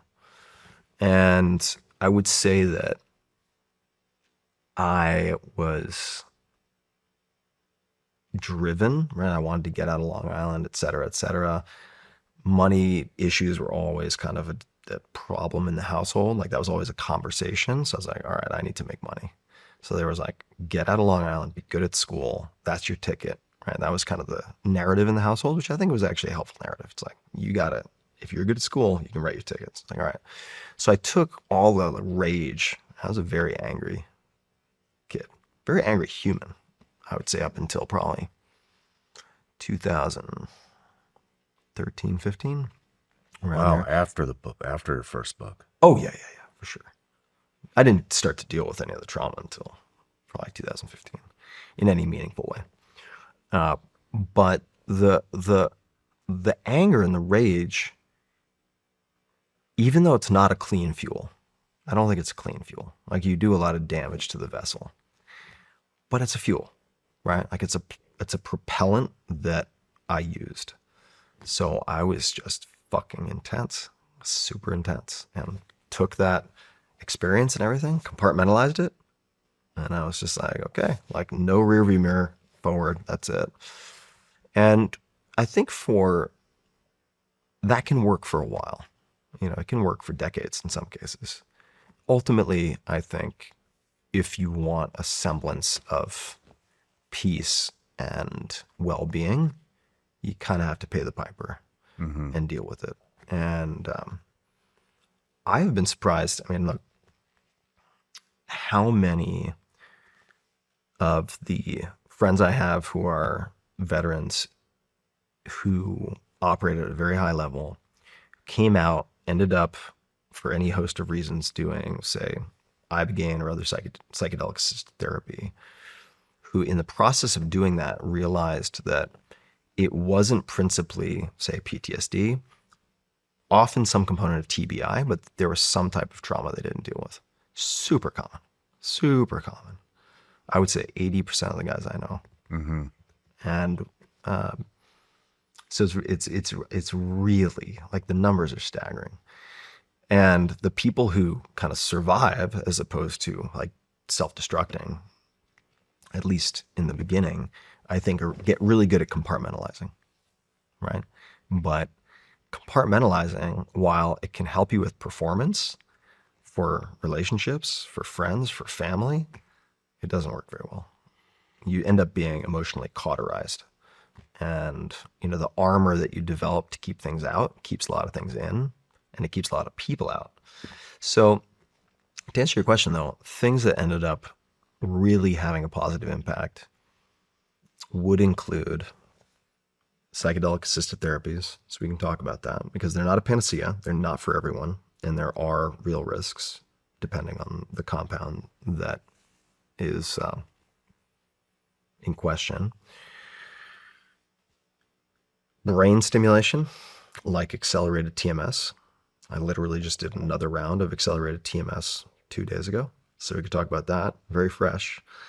But different types of non-invasive brain stimulation. Incredibly interesting. So microchips over medicine, in a sense. I think bioelectric medicine is one field where I'm paying a lot of attention. Bioelectric medicine? Yeah. So where can you use stimulation? It doesn't automatically have to be stimulation. It could be something more like ultrasound, but how can you use non-invasive technologies, or even an implant, to say, change how your brain is firing, or to inhibit or excite a certain part of the brain, or to stimulate the, say, vagus nerve, in some cases related to autoimmune dysfunction or rheumatoid arthritis, for instance. There was a piece on the cover of the New York Times not too long ago about this. How can you use electricity, in effect, to treat issues with fewer side effects than pills or injectables or IV or whatever it might be? So the accelerated TMS specifically, I think, is very interesting. There's a protocol called the SAINT protocol. It's been modified in a couple of different ways, but the primary, or one of the best known researchers behind that, unfortunately committed suicide a few months ago. A friend of mine, Nolan Williams, developed a lot of these approaches along with his team. But you see, in some cases, after a week, 70-80% remission of treatment-resistant depression. Wow. With just as much, if not more, durability than psychedelic experiences. Wow. So I have a lot of a lot of time on the research side, also on the experiential side with psychedelic assisted therapies, and have taken copious notes for well over a decade on everything, and know a lot of the people who are at the top of that field. And I would say that bioelectric medicine is just as interesting. That has had a huge impact on my life. Very early days, very early. But that is certainly of interest. And then I would say the therapies and tools like morning pages. It's so simple. Morning pages and fear setting. These are not small things, guys. At least not for me. Mm-hmm. Like if your life is ruled by fear, because what I realized is, for me personally, in a sense, I was mistreating myself by focusing on the depression. And what I only realized in the last 5 years is that the depression was downstream of other things. I had anxiety, right? Which was maybe out of the box. Like I have family members who make my OCD look like amateur hour. Like they're so over the top. When you combine that with hypervigilance, like your life is ruled by fear and worry. And when you have that as one of your defaults, something like fear setting, something like morning pages is not a small thing. Like it is actually a very big deal. And when you start to look at psychedelic assisted therapies, or frankly, honestly, off the rack, regular antidepressants like SSRIs or selective like SNRIs. I mean, there are many different types. For some people, those are a godsend, right?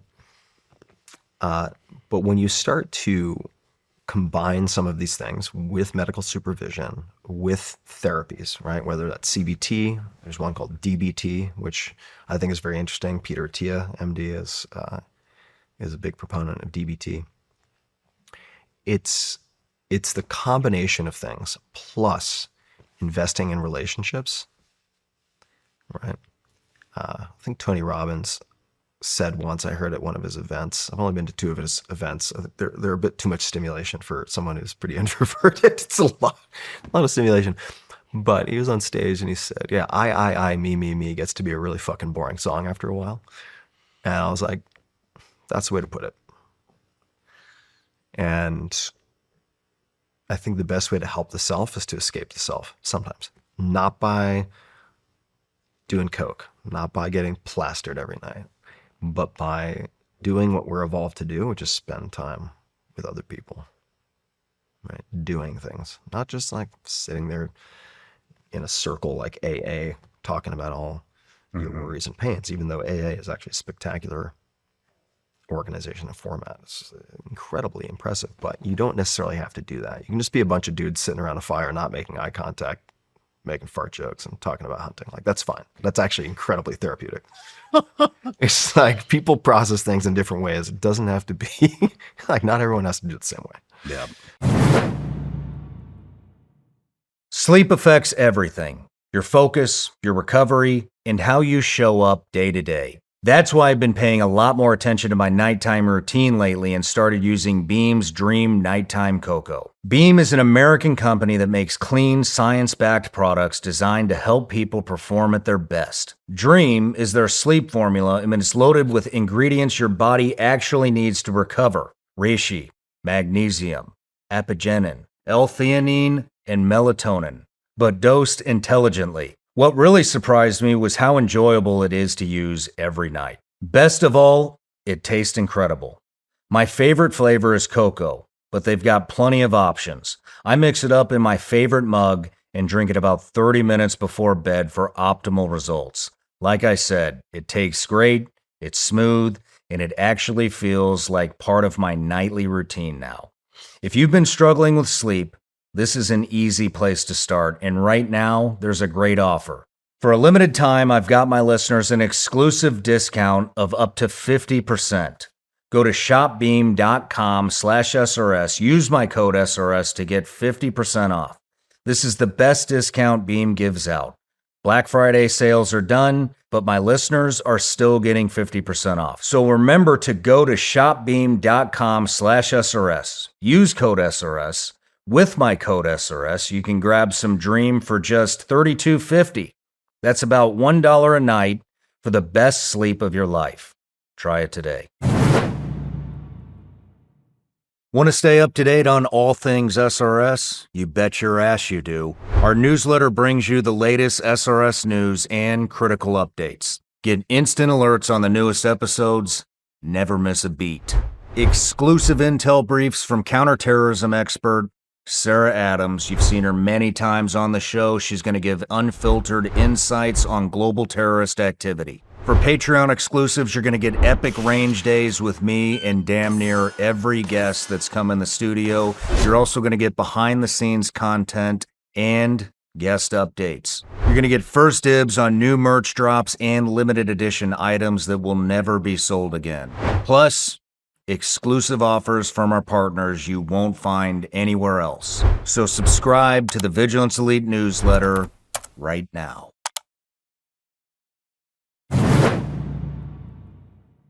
So those are a few thoughts, but yeah, I mean, almost killed myself in college, had a date in the calendar, had a plan, knew exactly how I was going to do it to make it look like an accident. I mean, How were you going to do it? I won't mention it because it's too good and other people will copy it. I've never wanted to discuss it because there are people who are probably watching this who are in pain. And until I give them maybe a glimpse of how I got out, I wouldn't want to give them any blueprint. It's just too risky. I wouldn't want to feel the responsibility for that. But I got really, really lucky. Once again, one of those sliding door moments. If it had been 2 or 3 years later, I wouldn't be here. The reason is I went to Firestone Library at Princeton, where I went undergrad. Funny story, but my guidance counselor in high school was like, you should definitely not apply to Princeton or any hard schools for that matter. We can talk about that if you want, but misaligned incentives. Anyway, got in and was reserving a book on assisted suicide from Firestone Library. But someone else had already taken it out. Some other student was reading it. And I put in a request. So you put in a request with the library, what do? At that point in time, they would mail you a postcard. But I was taking a year away from school at that point. I took a break from undergrad, which is what the school and what a lot of schools will encourage you to do if they think you're having, if you claim any mental duress, because they don't want a suicide on their watch, on their campus, right? It might not help you, but they don't want that as a blemish on their record, so to speak. So the actual postcard got mailed to my parents at home. I'd forgotten to change my mailing address at the registrar's office. So postcard goes to my parents' house and it's like, congratulations, your book is now in on assisted suicide, whatever. Mom called me freaking out and I tap danced and I lied. I was like, oh, it's a friend at Rutgers who couldn't get the book and I was just trying to help him out, but it snapped me, it broke the spell. It snapped me out of it. Because when you're in that much pain, you think nothing can fix it. You think you're fundamentally broken, that you're uniquely flawed. You become so I, me, that all you want is the pain to stop. Anything must be better than this. So let me just close the curtain and turn this show off. And when my mom called, I realized, oh, if I do this, number one, now I can't make it look like an accident. Number two, even if I tried to make it look like an accident, doing what I had planned to do would have been like putting on a suicide bomber vest, walking into a room of all the people I care most about and detonating. Like psychologically, emotionally, that would have been the impact. And so I didn't do it. And quadrupled down on physical training, which is how I ended up going to the nationals for Chinese kickboxing in the US. I was like, you know what? The only thing I know how to do that gets me out of my head is train under imminent threat of being kicked or punched in the face. Like, I am not allowed to daydream under those circumstances. So I'm just going to train hours a day. And that's what I ended up doing. And ultimately everything was fine. Like there were some reasons for me getting as deep into that hole as I did. Not all my fault.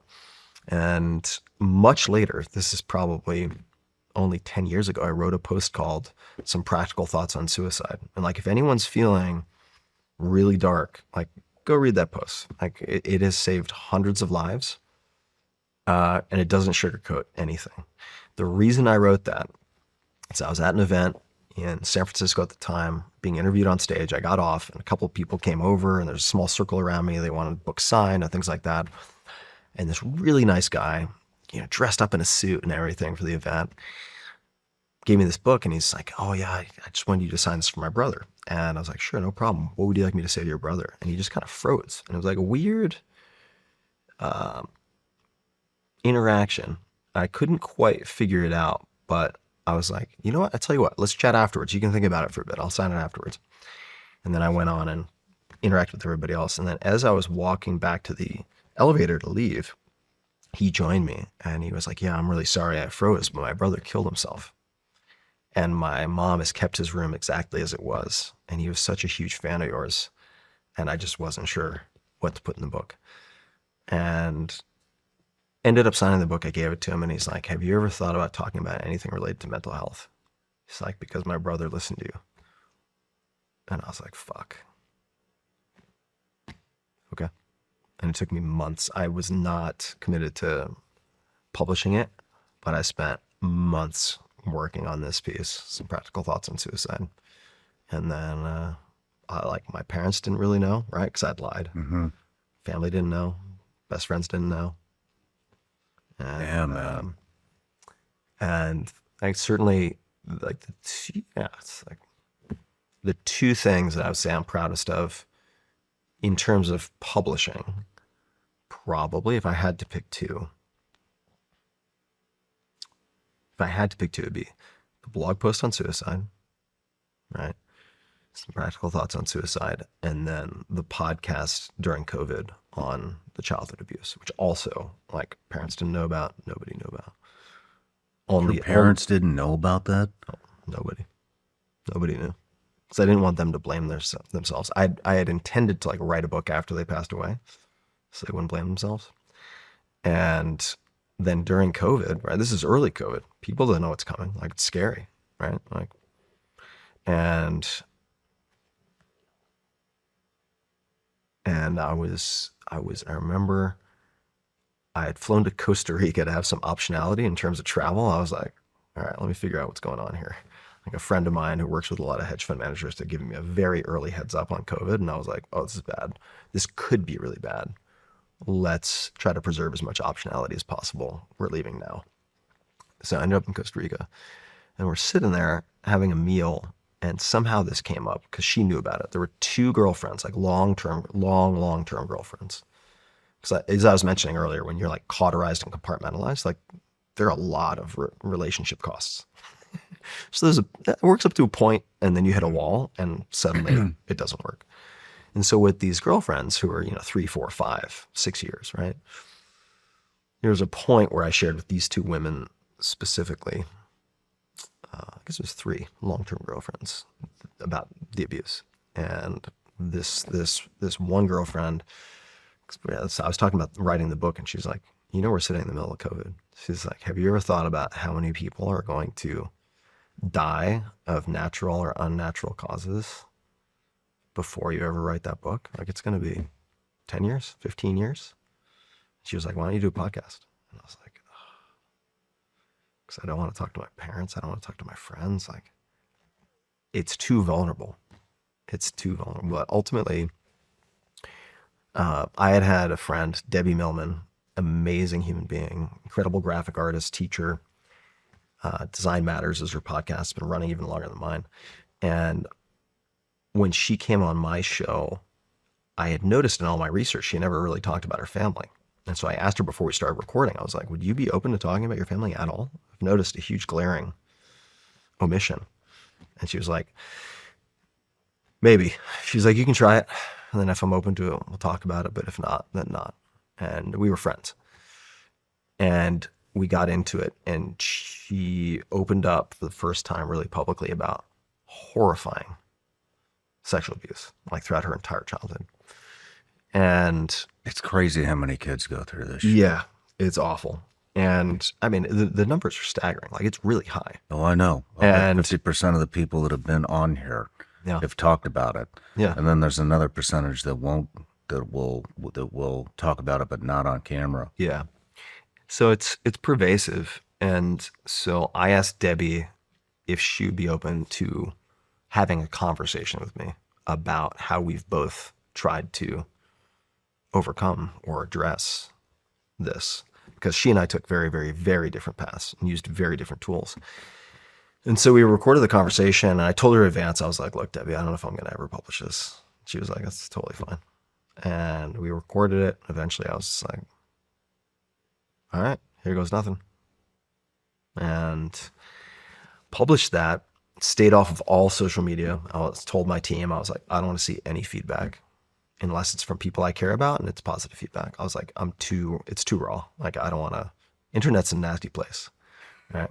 It's a full contact sport where every fucking village idiot has been given like a halberd and a mace, right? It's not pretty. So I was like, I'm staying off of everything. But the opposite happened, didn't it? Well, I ignored everything except the only people who could reach me were my close friends. So what happened? I would say somewhere between 25 and 35% of some of my oldest, closest friends reached out and left me the most heart-wrenching voice memos and voicemails you can imagine about their own abuse that they'd never told anyone about. Fucking horrible. I had anticipated bad behavior on the internet, so I stayed away. I did not expect such a high percentage of my really close friends to confide in me. That was really hard. But I have a lot of, for whatever reason, capacity for like that.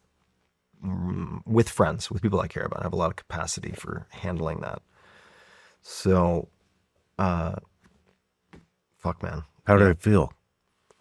It felt, Get it out there.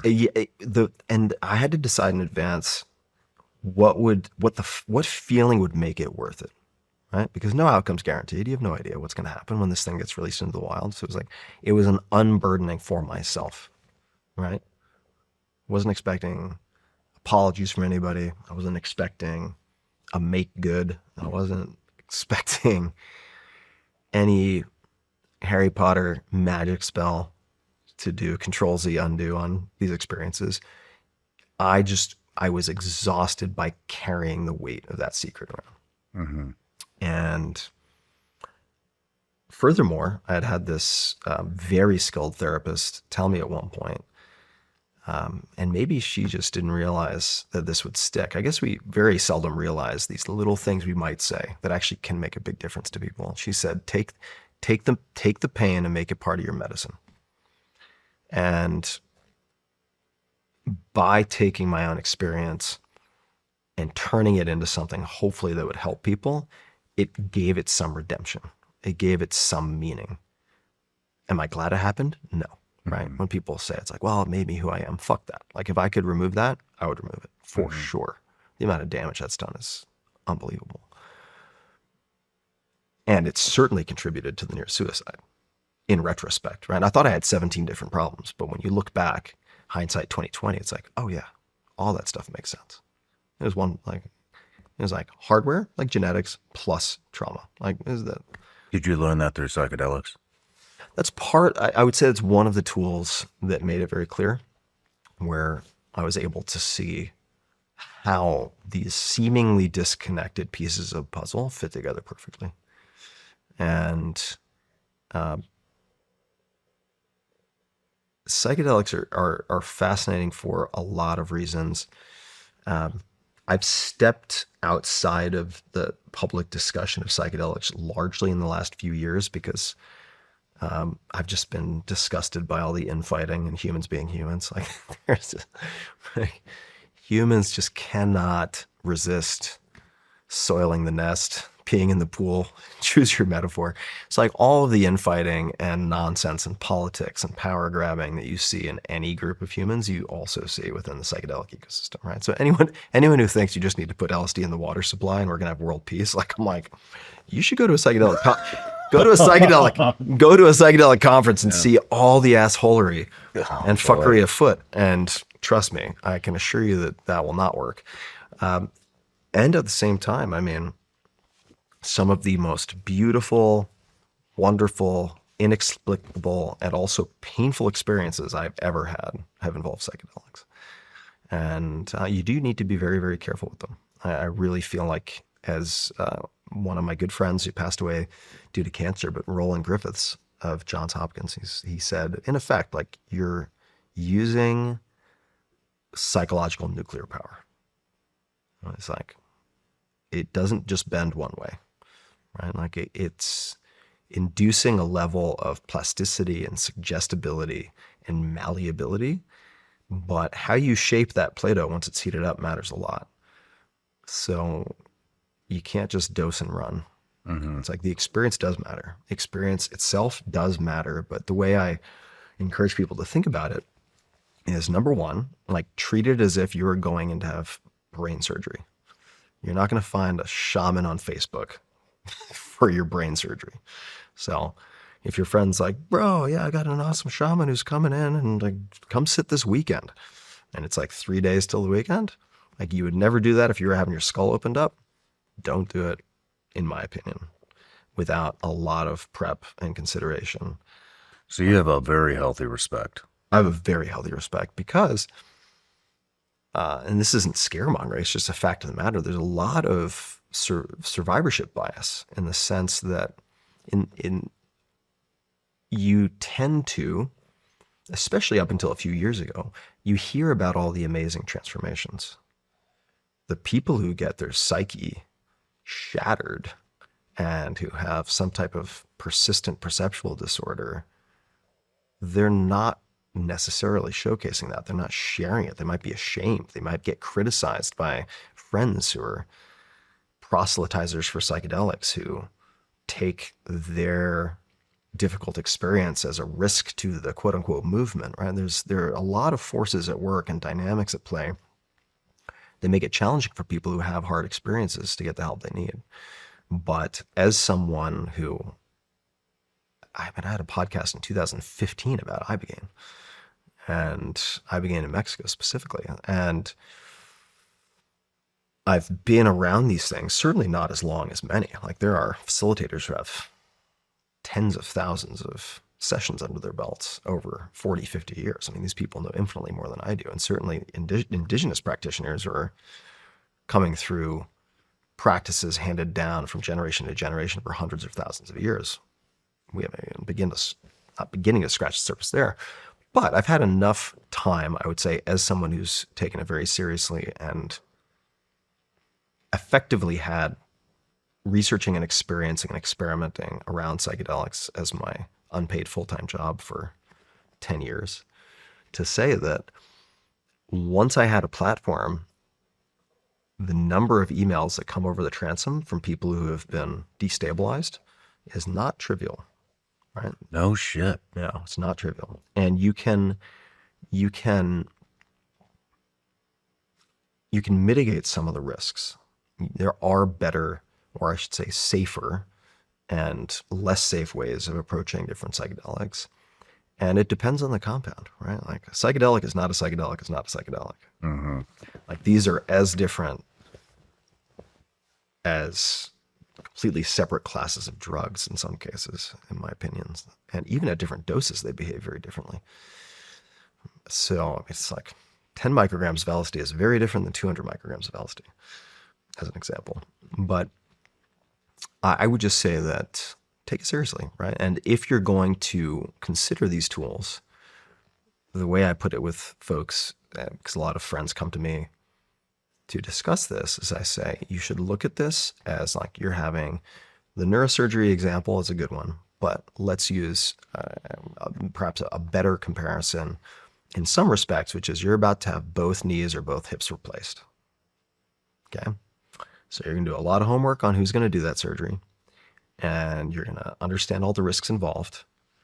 You're going to understand the durability, right? You might need to get those hips replaced later again. And what are you going to do? You're going to do a lot of rehab. It's like the surgery is the catalyst, but it's like if you have both knees replaced and you don't do any rehab, that could have a worse outcome than not having surgery in the first place. So what you do afterwards really matters. And there's a lot of, I think, compelling research and a number of theories around this that I think are very credible from, say, Gould Dolan, who is a researcher who I believe now is at UC Berkeley, used to be at Hopkins, who looked at MDMA extensively among octopuses also. And Octopuses? and how octopuses which are very asocial or antisocial most of the time, but how even with a completely different nervous system, how they would display prosocial behavior, just like humans on MDMA. Oh, sir. Really fascinating stuff. But what she is also looking at now is how you might use psychedelics to, and I might be getting some of the details wrong, but I'm not that far off, to say help stroke patients to redevelop motor control. Is there an application there? And the reason that she's looking at potential applications like that is that she believes certain psychedelics reopen a critical period or a critical window. Much like if kids don't learn to, say, speak a language within a certain age range, right? It's much later to do later. There's a critical developmental window for certain things.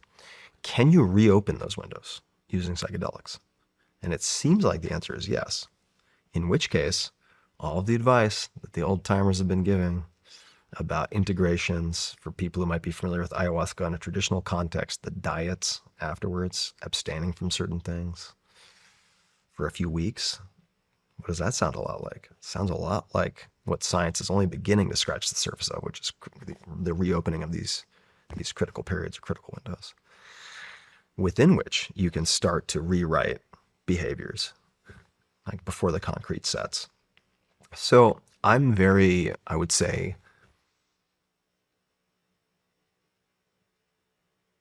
mind blown and impressed with what these compounds can do as part of a larger context of some type of therapy. And there are a lot of different approaches to this. And the westernized version of like neo-shamanic practices is very different from what they actually do, in whether it be the Amazon or Africa or fill in the blank, right? Like the practices are very different, or the Maztecs in Mexico, et cetera. So I would say I'm very impressed, and I'm also very conservative. And the vast majority of people who come to me and they're like, yeah, I really want to do psychedelics, I talk them out of it, not into it.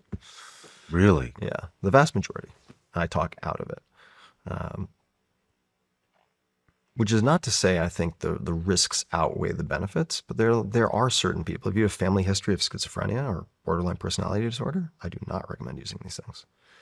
Which is another reason why I'm so excited about the different types of brain stimulation or vagus nerve stimulation, or this is another one actually that I'll throw out there, metabolic psychiatry using diet, the ketogenic diet specifically. There's a associate professor, I think he's still an associate professor at Harvard, named Chris Palmer, who has looked at this very extensively for certain, let's call it, people aren't going to like this, some folks, but chaotic psychiatric disorders. So let's just say there's a river and you can swim in the middle. That's like complete normalcy. That's pretty much no one. And then on one side you have hyperrigidity, let's just say, which is like OCD, depression, chronic anxiety, anorexia nervosa, which are all characterized in a sense by a certain looping and rigidity, which is part of the reason why I think psychedelics are mysteriously effective for this constellation of seemingly different diagnoses, right? They're on this rigidity side. I think classical psychedelics can be very, very helpful for that side of things. Then on the other side of the river, you've got, let's just call it a more chaotic constellation of disorders, which would include schizophrenia, borderline personality disorder. On that side of the river, it would seem that something like metabolic psychiatry is very, very interesting. You see people who have been on dozens of medications and they're on the ketogenic diet for 4 weeks and then they get off of all of their medications. Are you serious? Yeah, it is shocking.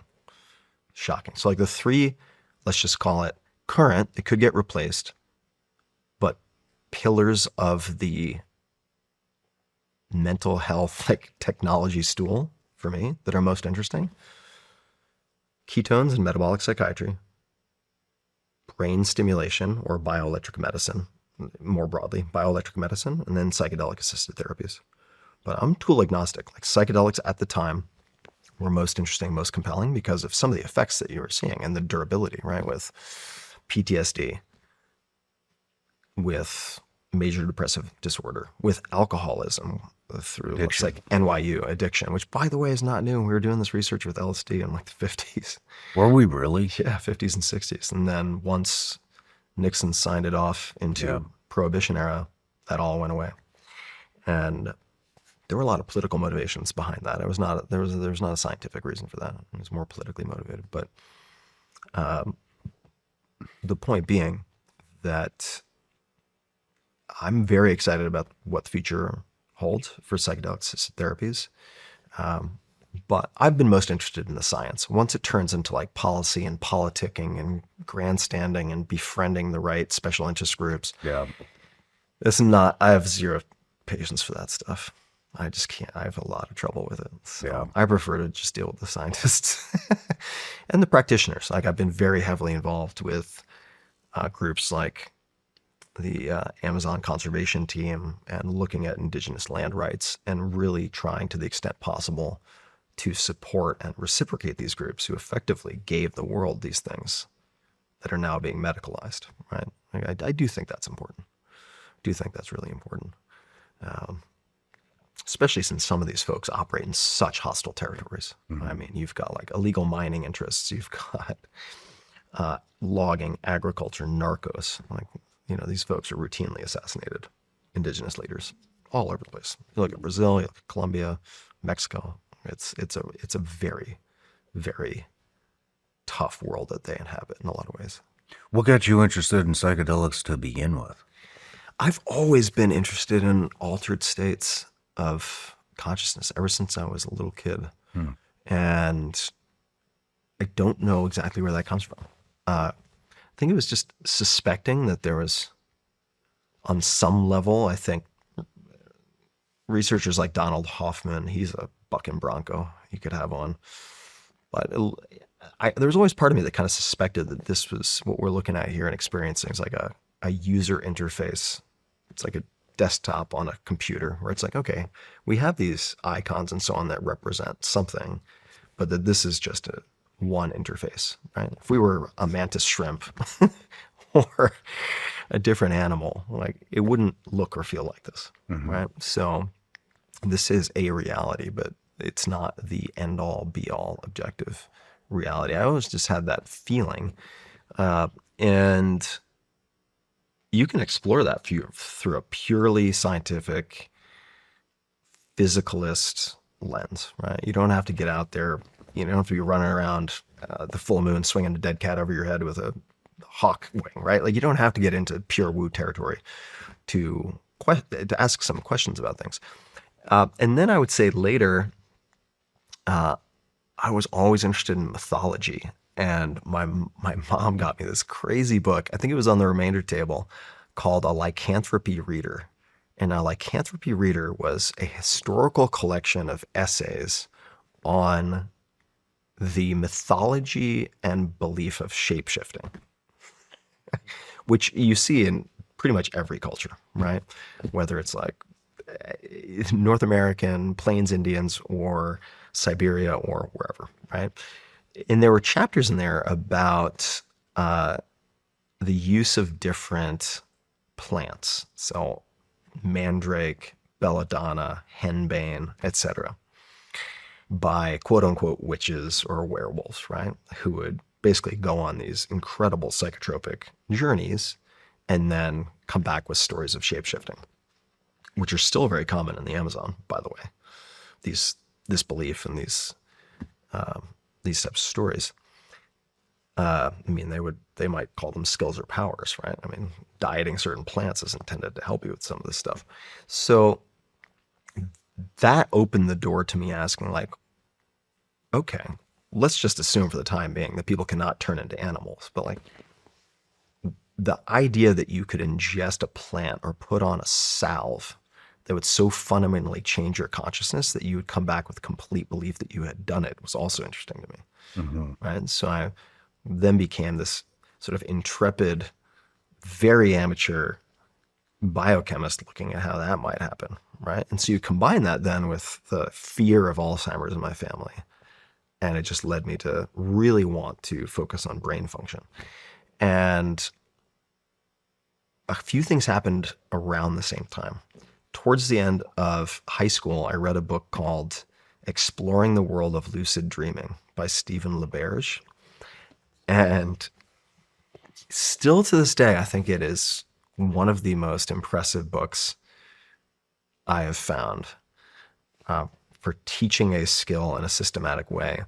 And it teaches you how to induce lucidity in your dreams. And it's nothing mysterious. I shouldn't say that. It is provable within the confines of a laboratory that you can cultivate the ability to control your dreams and become conscious in your dreams. And the way they demonstrated this is like got an EEG or other means of confirming that someone is in a sleep state, and you devise in advance, for instance, eye movement. Like when you're asleep, what happens? Rapid eye movement, right? Your eye movement still correlates to what you're doing in a dream. So you determine in advance a sequence between experimenter and subject where it's like Morse code, basically. It's like right, left, right, left, right, left. And then when the person's in the dream, they just perform that eye sequence. Are you kidding me? Yeah. So as I started once I got accepted to college, I was like, I can do whatever I want now. Like it's just basically wrestling. All I wanted to do was compete and go to nationals and do well, and lucid dreaming. That was it. And within pretty short order, I'd say within a month or so, some people come to it very naturally. Within a month or so, I could get to the point where I was inducing lucidity like once or twice a night. And that is a bizarre experience when you get to the point where you can actually modify your dream at will or extend your dream in certain ways. And at first, I'm going to tell everybody in advance what you're going to do. You might protest, but what everyone's going to do is they're going to do two things. They're going to fly as much as possible, and they're going to fuck as many people as possible. Those are the two things everyone's going to do. So then you'll fly around and fuck everybody for a while, and then you can, and then you can start messing around in some really peculiar ways. So what I was doing at the time, one of my favorite wrestlers, just a phenom, John Smith from Oklahoma, famous for low leg attacks. Never met the guy, but I watched tons of video. So at night, in my dreams, I would have wrestling practice with John Smith. And it improved my wrestling in real life. So there are some really unexpected levers that you can pull and corners you can explore just through lucid dreaming. And it does take work. You have to train up to it. You have to have a very scheduled way to record dream content. Like it is a practice. But that also kind of raised a lot of questions. Like, okay, well, if I learned something 10 years ago, could I use lucid dreaming to go back and pull those books off the shelf? Is that possible? Maybe. And then I would say very early college. So this would have been, actually, no, it was still in high school. At the very end of high school, I had my first experiences with psychedelics, with mushrooms first and LSD. And after that, I was like, oh, okay. I don't understand how my experience of time can be cut up into slices and rearranged in the way that I just experienced it last night. Mm-hmm. That is, it doesn't really fit with my consensus experience of this reality. So what does that mean? I have no idea, but I'm interested in exploring what that might mean.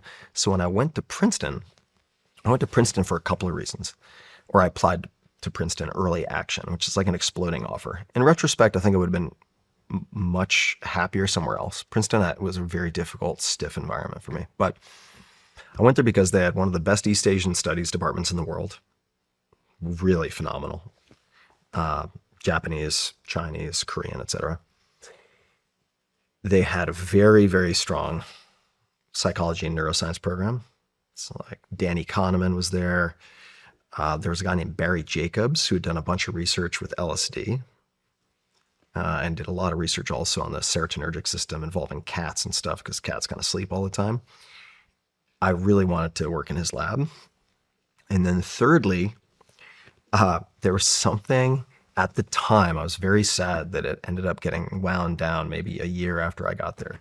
But there was something at Princeton called the PEAR Lab, PEAR, Princeton Engineering Anomalies Research Laboratory, where I think, I could be getting some of the details wrong, but I'm pretty sure at one point they had military funding or, 3-letter acronym funding. They also had money, I want to say, from like SRI International to use sort of computational and quantitative measures to study things like telekinesis, remote viewing, etc. And literally that had been started by, I want to say, Professor John, J-A-H-N, I believe it was. And somebody should fact check this, but I'm getting pretty close. I think he was the former dean of the engineering department or engineering quadrangle. And one of his not postdocs, but one of his grad students had looked at human influence on random number generators. And he was like, really? He was like, he's like, look, if you want to waste your time on this, it's not going to help you with anything. Like, it looks like a terrible idea to me. And then when all the data came back, he was like, okay. And ultimately became so interested that he spearheaded this engineering anomalies research laboratory. And I wanted to know what the hell they had figured out. I wanted to get a read on what they felt like they had figured out. And this is a high-end, incredibly credible engineer, right? This isn't some rando. This is someone who was on the far side, extreme skeptic end of things, who ended up then spearheading this. You can still end up with beliefs that you want confirmation for. So again, right, the purpose of the scientific method, which is really a framework for thinking, is to prevent you from fooling yourself, right? But all of those things came together to answer your question. And I was like, you know what? I think all of these things, if for the moment we provisionally say that maybe some of those phenomena have something to them, right? In the anomalies research laboratory, even if you exclude that, psychedelics, lucid dreaming, certain types of like religious experience that I'd read about, I was like, I feel like there's a possibility these are all touching like the hem of the same garment. Mm-hmm. And perhaps that's all internally generated. Maybe it's like a temporal lobe epilepsy kind of seizure. Like when you look back at a lot of scripture, it's like, that sounds a lot like seizure. But does that invalidate it? I don't know. Like some of the most creative people we've ever known have also had something very similar. So it's like, all right, all of it meant like, I want to know what the hell is going on in here. Mm-hmm. If that is even possible. How do you even study it? It's like 3 pounds of fat sitting in this skull. What do you even do to study that? So, I mean, all of those things, I would say catalyzed it. Then went pretty hard in the paint with all of that for a while. And then since I had certainly no training, my friends and I had no training in how to structure psychedelic experiences. And I had a terrifying experience of coming out of a mushroom psychedelic experience in the middle of the night because my asshole friends, so the 3 of us, had wandered off on some like hike and I was left alone in a house and I started looping because I was on I'm sure we weren't even measuring doses at the time, but I'm sure it was, in retrospect, I would say it was probably like 6 to 8 grams of dried psilocybe mushrooms, which is a lot for people who don't know. And so I was looping, wandered over to my parents' house. And my friends were like, you definitely didn't go over there. And then the next day my mom's like, big night, huh? And I was like, what do you mean? So that was already a problem, right? I'm tripping my balls off sitting on like the kitchen floor with my parents. Like that's bad enough. But when I was walking back to this other house where I was staying with my friends, I came out of my trip in pitch blackness, walking in the middle of the road and almost got hit by an oncoming car. Like the headlights coming at me is what woke me up. And then I like jumped out of the way. And I was like, okay, we're done. And I stopped. And the only reason I got back into it, the interest always persisted. And the other things, the lucid dreaming, the neuroscience, the interest, all of that continued. But I was like, psychedelics, that's off piste. And then in 2012, probably 2012, my girlfriend at the time went on retreat to Peru and did 3 nights of ayahuasca and came back and was just a different person. And I was like, okay, that's interesting. And she said, you really need to do this. And I was like, I don't think so. And she said, it's 20 years of therapy in 2 or 3 nights. And I was like, damn, you know me too well. That's a pretty good pitch. And I was like, okay. And keep in mind, this is before I unpacked all the trauma stuff, but she was aware of it. And I was just white knuckling with my compartmentalization. I was like, no, I'm fine. And then just basically around 2012, just like, you know, the reentry from outer space, like from the front of the hall's getting red hot. And I was like, oh, okay, I'm at risk of blowing apart here.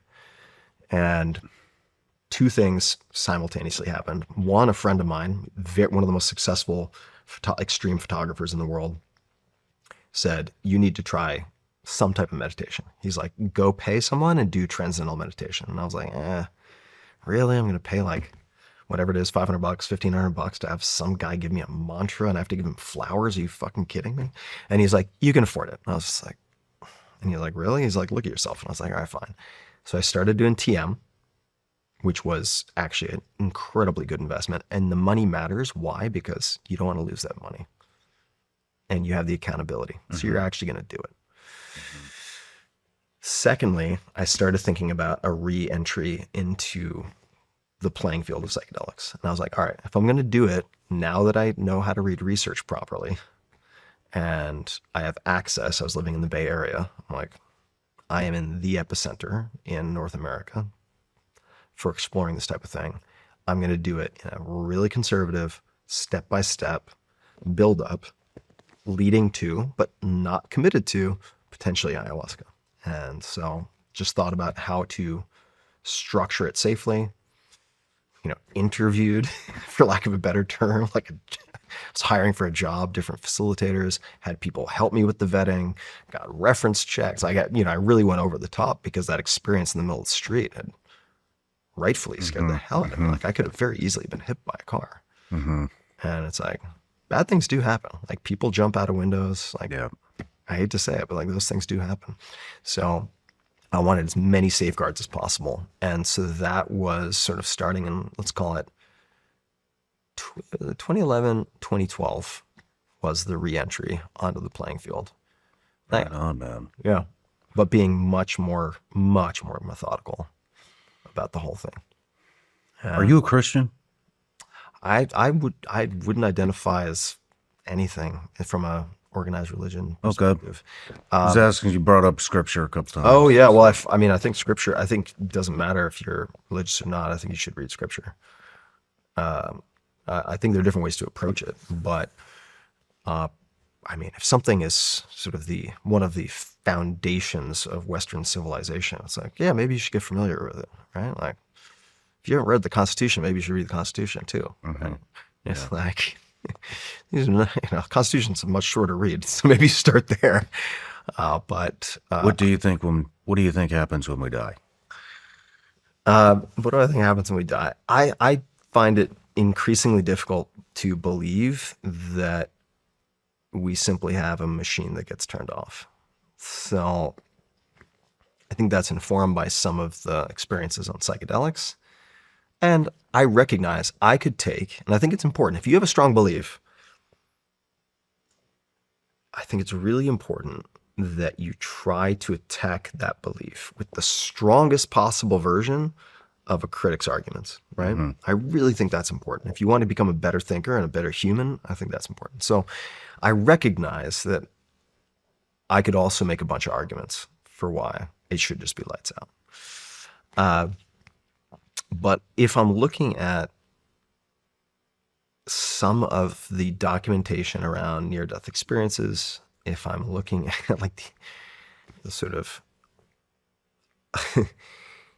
CCTV-like view from above where people are able to confirm things that happened, where objects were placed, what people said while they were clinically dead. It's hard to explain that with like hypoxia and death rattle spasms in the brain and erratic neuronal firing. Seems pretty hard to explain. And there's enough in terms of documented cases where, at the very least, it raises some interesting questions. So what do I think happens when you die? I mean, the best placeholder that I have is that consciousness is fundamental, just like matter. I'm not even convinced time is fundamental.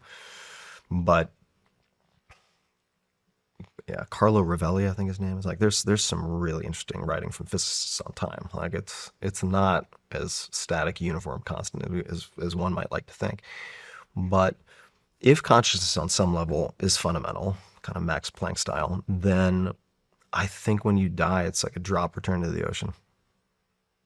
You think what? I think that your consciousness is like what we experience as sort of a skin encapsulated ego that we associate with our self. And all of that can dissolve and go away on psychedelics, right? And you have the experience of something you might call consciousness without Collective consciousness. Is that what you're saying? What was that? Some type of a collective consciousness. Sure, something like that. Yeah, where it's like, yeah, okay, you're a drop of water and you just get returned to the ocean. What does that subjectively mean? No idea, right? I mean, what's it like a few months before you're born? Like, I don't know.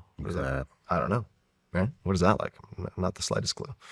But, you know, I've had conversations with people like the incredible biologist, also computer scientist. And you should talk to this guy, Michael Levin, out of Tufts, who is on the cutting edge of more things than I can even list off at this point. But if you're looking at the development of a human from embryo, I know I'm getting seemingly a little off track, but I don't think so.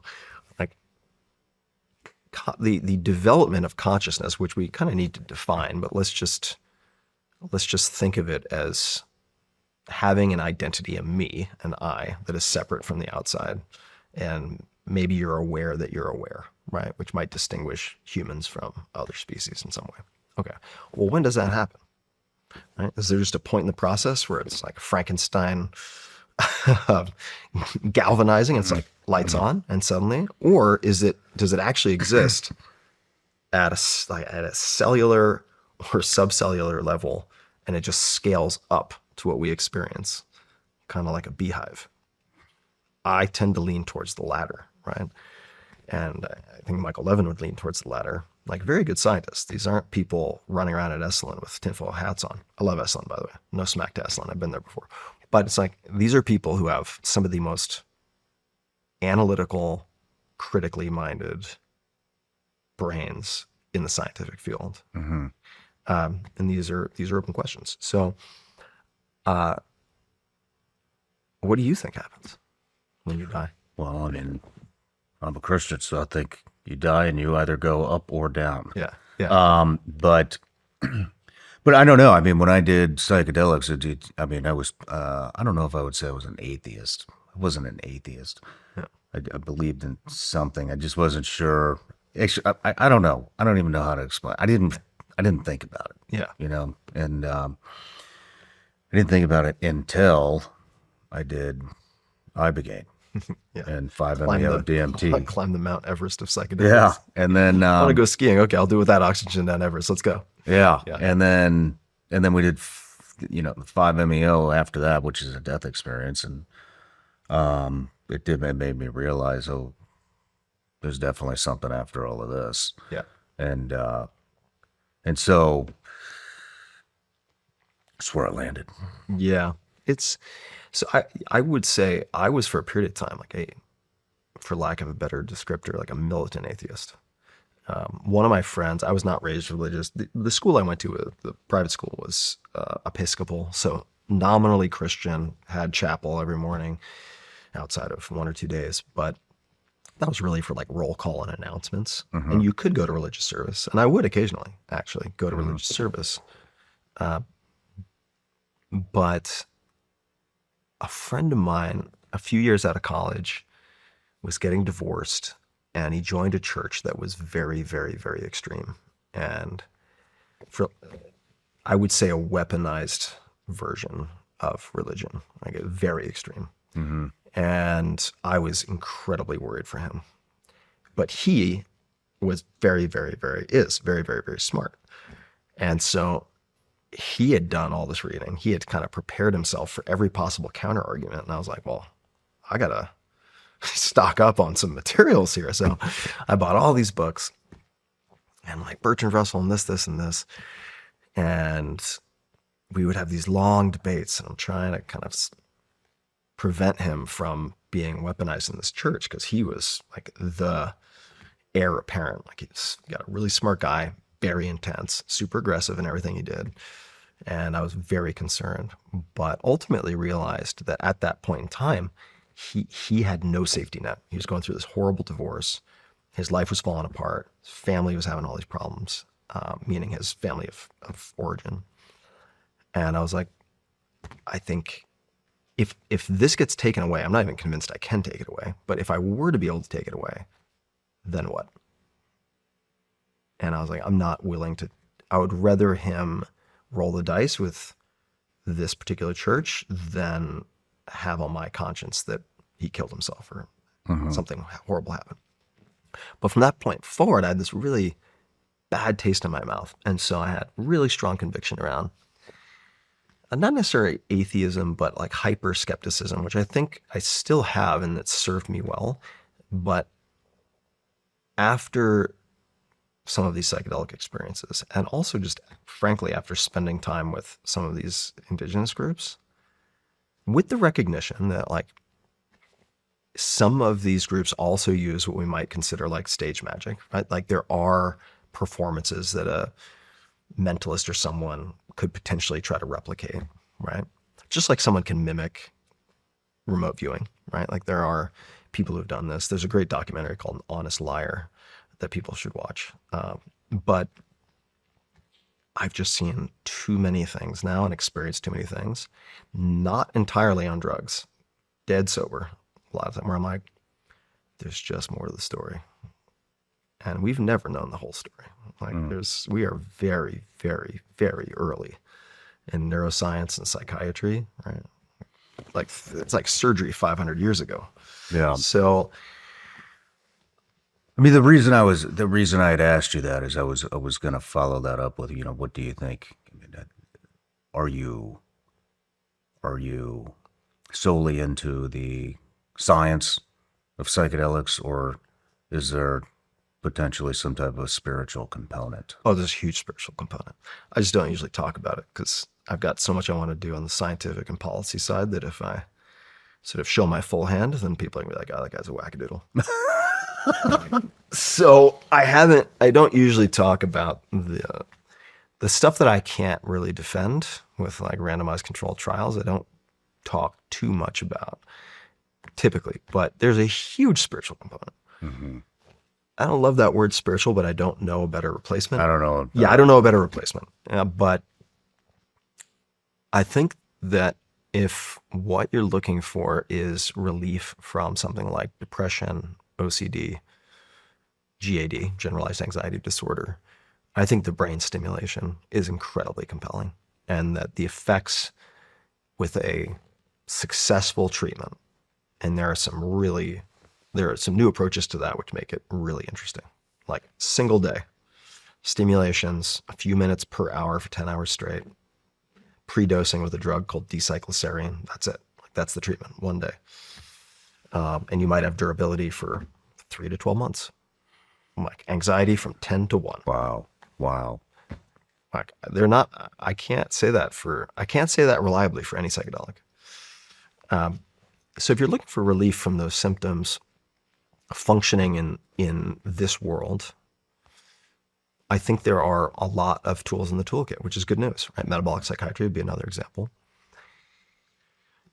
If you're looking to tangibly touch something that feels timeless, whatever that is, right? Even if it's just a hallucination, But if you're looking to touch something timeless and lose your fear of death, and I think a lot of human suffering is wrapped around being, as far as we know, the only species that is aware of its own pending death, right? I don't think you get there through brain stimulation. I do think you can get there through psychedelics. But we start getting into... Are you saying take away fear of death? Yeah. Do you fear death? No. I fear certain declines to death, but actual death, no, I do not. Do I fear something like neurodegenerative disease? Yes, I do. But death, like, nah. I mean, I think that you can get more out of life if you assume that you are going to die around the age of your grandparents, great-grandparents, great-great-grandparents. And if I look back at my family, 85 for men, more or less, right? Yeah. It's like, okay, great. We have antibiotics, cool. Infant mortality way down, great. But there's not a whole lot we've found that really extends life a lot. We could talk about some things I find interesting, like sure, rapamycin might be interesting for people who have metabolic dysfunction and don't exercise much. Metformin may be interesting. Intermittent fasting and so on, sure. Okay, I think there might be benefits, but they're all question marks in humans. And if you just assume you're going to die at 85, I think you potentially make better use of your time. And then if you're pleasantly surprised, great. Scientists come up with some like injectable klotho or gene therapy related to klotho, which is a really interesting protein. Fantastic. All right, great. You can avail yourself of that when it comes out. But until then, read on the Shortness of Life by Seneca. And it's like, make every minute count, because I think you can do a lot to extend your health span, like how long you can function at a high level. And I think certainly you have a copy of Outlive by Peter Attia on your shelf. I would recommend people check that out. I think Peter is a credible former scientist and physician who really pays attention to the details and does not sell hype. If anything, he undersells certain things, which I appreciate. So I do think there are ways, and Peter's a better resource for that, but he's also my doctor. So nice. I've known him since 2008. So yeah, make the most of your time. But like when your clock is up, your clock just might be up. Yeah. Yeah. Well, Tim, let's take a quick break. When we come back, I'd like to dive into conception of time. Oh, let's do it. Yeah. Perfect. Listen up. 2026 is the year you finally launch that business you've been dreaming about. Don't let February arrive with the same old story. Taking action is the key. Let this be the year you become an entrepreneur or founder. One move puts your future in your hands. Starting a business with Shopify. Maybe it's an idea you can't shake, a craft everyone tells you to sell, or a store you've already designed in your head. With Shopify, 2026 is when you make it real. Shopify gives you everything you need to sell online and in person. Millions of entrepreneurs have made this leap. Take me as an example. I started using Shopify to sell gummy bears, and now I run my entire e-commerce business on the platform. And you can too. You get the tools to easily build your dream store, customize a beautiful template, launch quickly, and use Shopify's built-in AI to write product descriptions and headlines. As you grow, Shopify grows with you. More orders, new markets, all from one dashboard. In 2026, stop waiting and start selling with Shopify. Sign up for your $1 per month trial and start selling today at shopify.com/SRS. Go to shopify.com/SRS. That's shopify.com/SRS. Hear your first this new year with Shopify by your side. Want more from The Shawn Ryan Show? Join our Patreon today for more clips and exclusive content. You'll get an exclusive look behind the scenes where you can watch the guests interact with the team and explore the studio before every episode. Plus, unlock bonus content like our extra intel segments where we ask our guests additional questions. Our new SRS on-site specials and access to an entire tactical training library you will not find anywhere else. And the best part? Patreon members can ask our guests questions directly. Your insights can help shape the show. Join us on Patreon now, support the mission, and become part of the Shawn Ryan Show's story. All right, Tim, we're back from the break. Getting ready to move into perception of time. We were having a mini conversation about, I think I cut you off at breakfast because I was like, oh shit, we got to talk about this on the. So, I mean, it is, I mean, I think about it all the time. A lot of the things that we've discussed already today, I've been thinking about a lot, especially the slowing down thing, or not the slowing down thing, the simplification, pretending that you're in poverty and then realizing, oh shit, I can survive. this is nice. Yeah. It's nice not having shit to do. It's nice not having an agenda. It's nice not being in the fucking grind all the time. Yep. And, but it's interesting. As nice as it is, we, for some reason, refuse to pull ourselves out of it. Yeah, I think that most of us, if we're attempting to have healthy social fabric, live within the context of a society or a culture, and there's certain norms, there's certain expectations, there's certain rewards, and it's very difficult and also probably undesirable to operate completely monastically outside of all of that. But what that means is at every turn, every moment, you will have temptation to do something that is probably not serving your long-term interests. You know, I mean, you are 100% agree with that. You're a well-traveled guy. Yeah. I'm a well-traveled guy. I am very curious. Let's say there's a happiness scale. Yep. Where does the U.S. lie compared to a lot of the other places that you've been? And then I'll share mine. Yeah. So I would say I'll back up and just say in the last 10 years in particular, I've been exploring a lot of the US. It is a huge country with so much diversity. And I don't mean diversity in the DEI sense. I mean diversity in the cultural sense, where if we take culture to be a shared set of beliefs and behavior, it's like going to Louisiana versus going to Upper Peninsula, Michigan versus going to Maine. They might as well be different countries. And sure, we ostensibly have the same language, but they're really, really different. So I think the default baseline of happiness that I observe throughout the US varies quite a lot. But I would say if we're looking at countries, I don't know if I'm going to get myself into hot water with some folks, but this is just what I've observed. I would say that where you have rich social fabric and human interactions combined with some sense of safety. There are different types of safety you could have. That could be physical safety. That could be a social net of some type with healthcare, as would be the case, say, in a Denmark, for instance.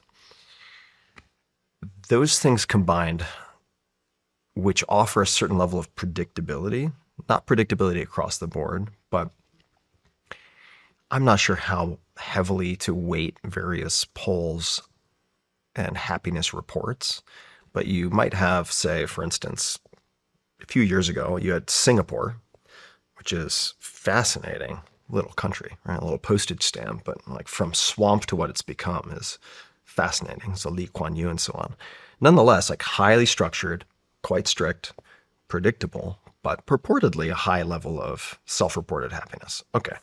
Then you take that and you compare it to, say, Denmark, and you could point out a lot of differences, but if you talk to Danes about why they might rank highly on these happiness report cards, you'll get some serious responses, mostly around like the social safety net, frankly, specifically as it relates to healthcare, I would say, and physical safety. So they don't have to worry about their kids running around outside, etc. I did have one friend, because you might guess from the size of my head, I've got some Scandinavian genes. So one of my Danish friends who's like, I said, why are you guys so happy on these reports? And he goes, low expectations. So, now, I think there's actually something deeply profound about that in a way. If Low expectations? Well, if happiness is, and I'm not the first person to come up with this, but reality minus expectations, it's like, well, you can work on both of those, right? Like, what do you expect? What do you feel entitled to versus your reality? And you can work on either side if that is in fact. Do you think entitlement is the same as high expect? I mean, they're not the same. They're not the same. Okay. I would say that entitlement is a perverted type of high expectations in excess. So they're kind of different windows through which you can look at high expectations. I have high expectations. Look, if like someone's working on my team, if I'm working with someone, if I'm in a relationship, like I have high expectations of myself, and I have high expectations of pretty much everyone around me. In terms of, let's just call it in the professional context, like certain core tenets, commitment to excellence, shipping and meeting deadlines, right? Certain things that are non-negotiable.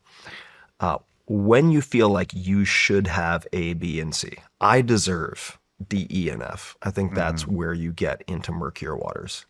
But then if you look at like a Costa Rica, right, which was also in the report that I looked at, top 3, what do they have? Very rich social environments, right? Whether it's extended family or walkable neighborhoods, et cetera. You can find a lot of these things in the US, maybe minus the healthcare piece. But you can find a lot of those elements in the US. So the way you might interact with people in, say, Indiana or Boulder is very different from how you're going to interact with people on like the Upper East Side. Right? I wouldn't say the happiness seems very high on the Upper East Side. I would not say that. So what's been your experience?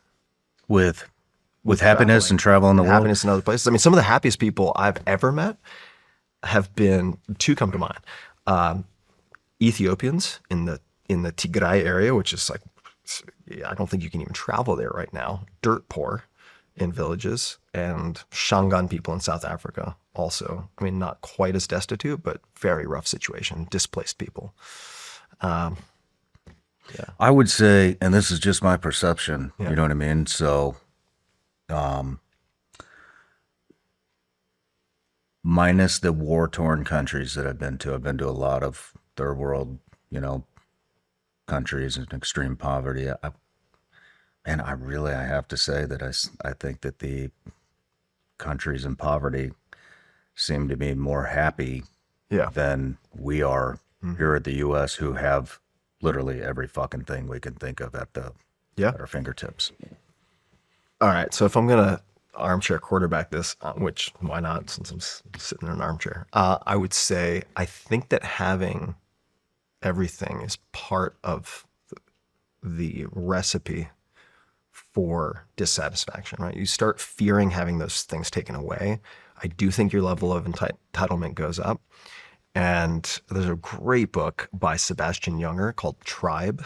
I really recommend everyone read this. And Sebastian has been through some shit. That's about PTSD, and he wrote a book on PTSD. I don't know if it's called Tribe. I know who this is. Yeah, Tribe, Sebastian Junger. It's about veterans, I believe. It includes a lot of discussion of veterans.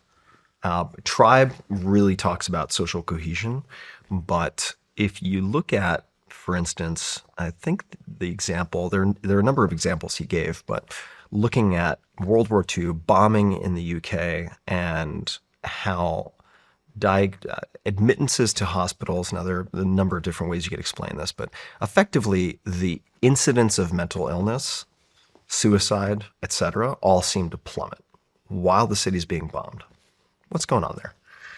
And you see a similar pattern in other places. Well, I think that when you have seemingly everything, you by default almost necessarily can easily end up majoring in minor things, right? Because you don't have any major problem to deal with. But humans love having problems and solving problems. Right? In order to solve problems, you have to have problems. So I think humans are problem-solving machines, but the dark side of that is you can become a problem-seeking machine, problem-creating machine. So these small things take on the proportion of something big, right? It's kind of like, I'm sure a lot of people have had the experience where it's just like, there's some old cat lady in the neighborhood who's part of the HOA, and man, is she just a pain in the balls. Like, she's just like okay, so-and-so didn't put out the recycling bin, so-and-so didn't whatever. It's because she doesn't have anything else to do that is bigger, right? That is kind of forcing her hand. So if you're really way up on Maslow's hierarchy of needs, I think it's easy to become more sensitive to slight turbulence in life, which is also part of the reason for practicing not just minimalism, not just necessarily poverty, but like subjecting yourself to shared privation, right? Like the things I do with friends are definitely type 2 fun, maybe type 3 fun, right? It's like, sure, okay, we might do like a ski touring trip. Mm-hmm. That's mostly suffering. It's like, yeah, you're going to spend an hour and a half going up the hill for 6 turns down. Like, if you just want to ski, that's a terrible way to do it. But you get through that experience. You're stuck in a snowstorm. It's white out. I'm not, by the way, suggesting that everyone do this. There are scaled down versions of it. But It creates a bond. it creates a Right? bond. It creates a bond because you have overcome some type of adversity. Exactly. So in a world or in an environment that doesn't offer you those things, and by the way, there are lots of reasons why you would want a more comfortable experience. I'm not saying go move to Sierra Leone, right? So I'm incredibly grateful for just this number of miracles, effectively, that ended up with me being born here, having the opportunities, etc. Right? Hugely beyond grateful. I do not take it for granted. And I do think that in the absence of real environmental stressors, we are built to overcome and adapt to stress. And there's a book called The Comfort Crisis, I believe, that really delves into this. But it's like, there is a great argument to be made for engineering certain stress into your life, including physical stress. And I think veterans are amazing at that. yeah. I'm amazing at that. So, Yeah. I should say also, I mean, obviously, multitudes more veterans than I do, but a couple of my best friends are vets. And I think that if you don't very explicitly, consciously engineer suffering, it sounds strange to put it that way, but it really is like adversity, suffering, stress into your life, there is, I think, an innate push to manifest it subconsciously while it seeps through the edges. And that might take the form of slow burn workaholism, right? It might take the form of certain types of self-sabotage. It might take the form of blow-ups and arguments with your wife. It might take the form of fill in the blank. And I have just found it so incredibly, and I've seen this too in a lot of my listeners and readers over decades. It's like when you engineer in periods of stress, some of those other things just resolve themselves in an unexpected way. It's not always the case. I mean, you still need to be able to talk to your wife, but it's like if you're a working dog, like you need a job, right? You can't be a border collie stuck behind a laptop all day. You're gonna go crazy, start chewing on the couch. are you happy?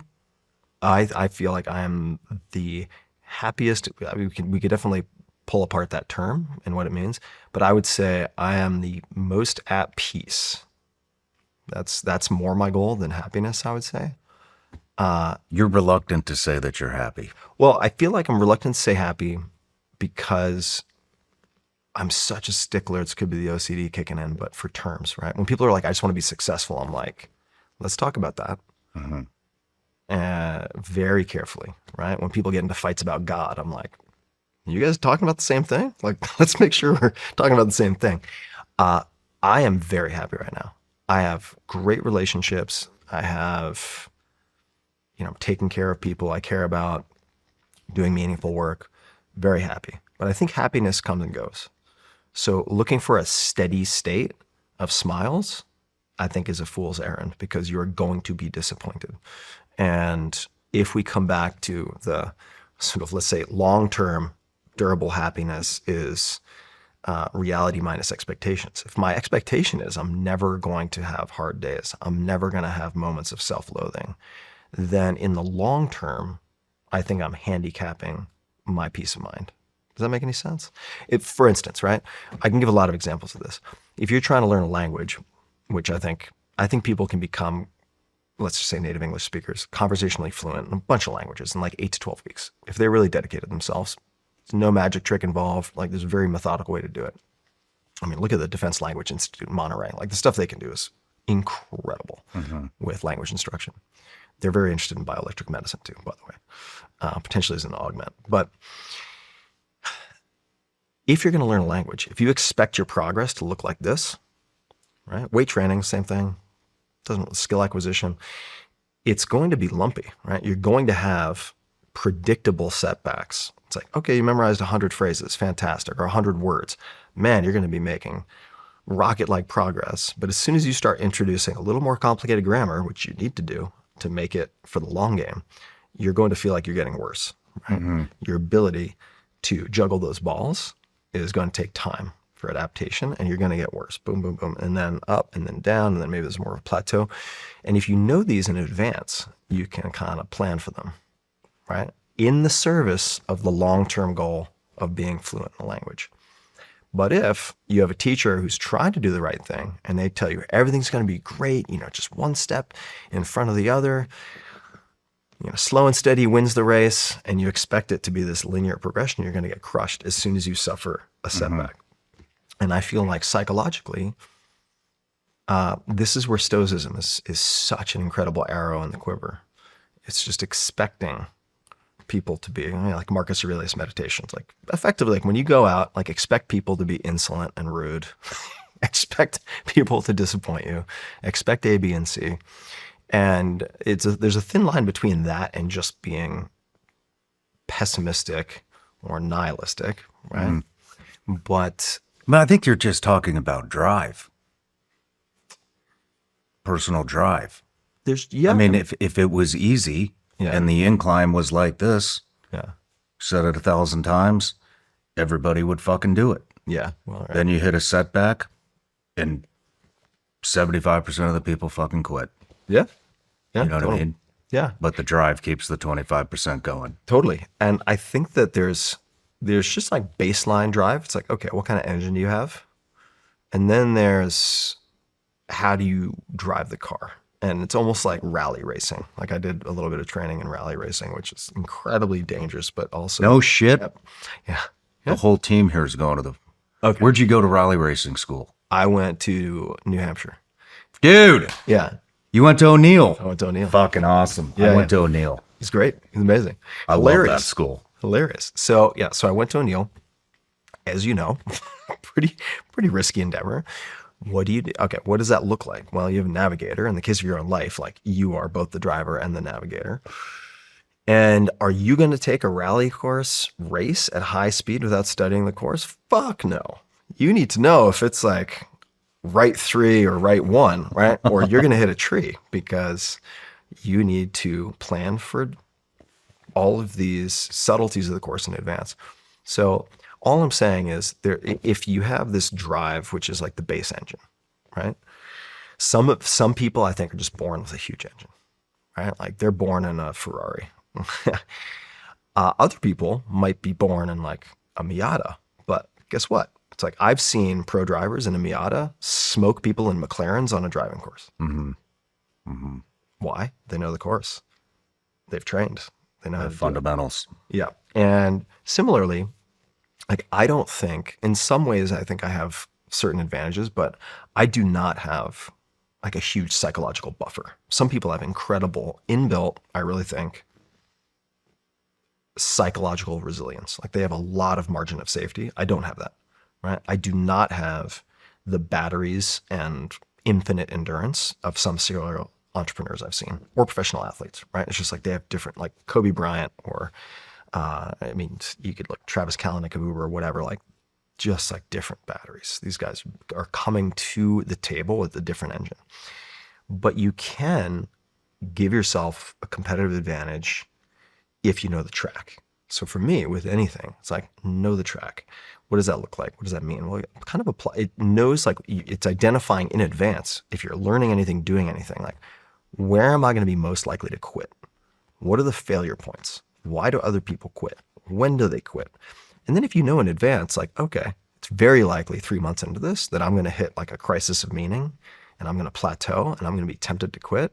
If you know that in advance, when you hit it, your little engine is enough to get you past that plateau. Mm-hmm. So I think about that a lot, right? It's like, if people aren't following, why do some people quit diets? Why do so many people make New Year's resolutions and then by February 1, they're long gone, smoke, exhaust in the rearview mirror?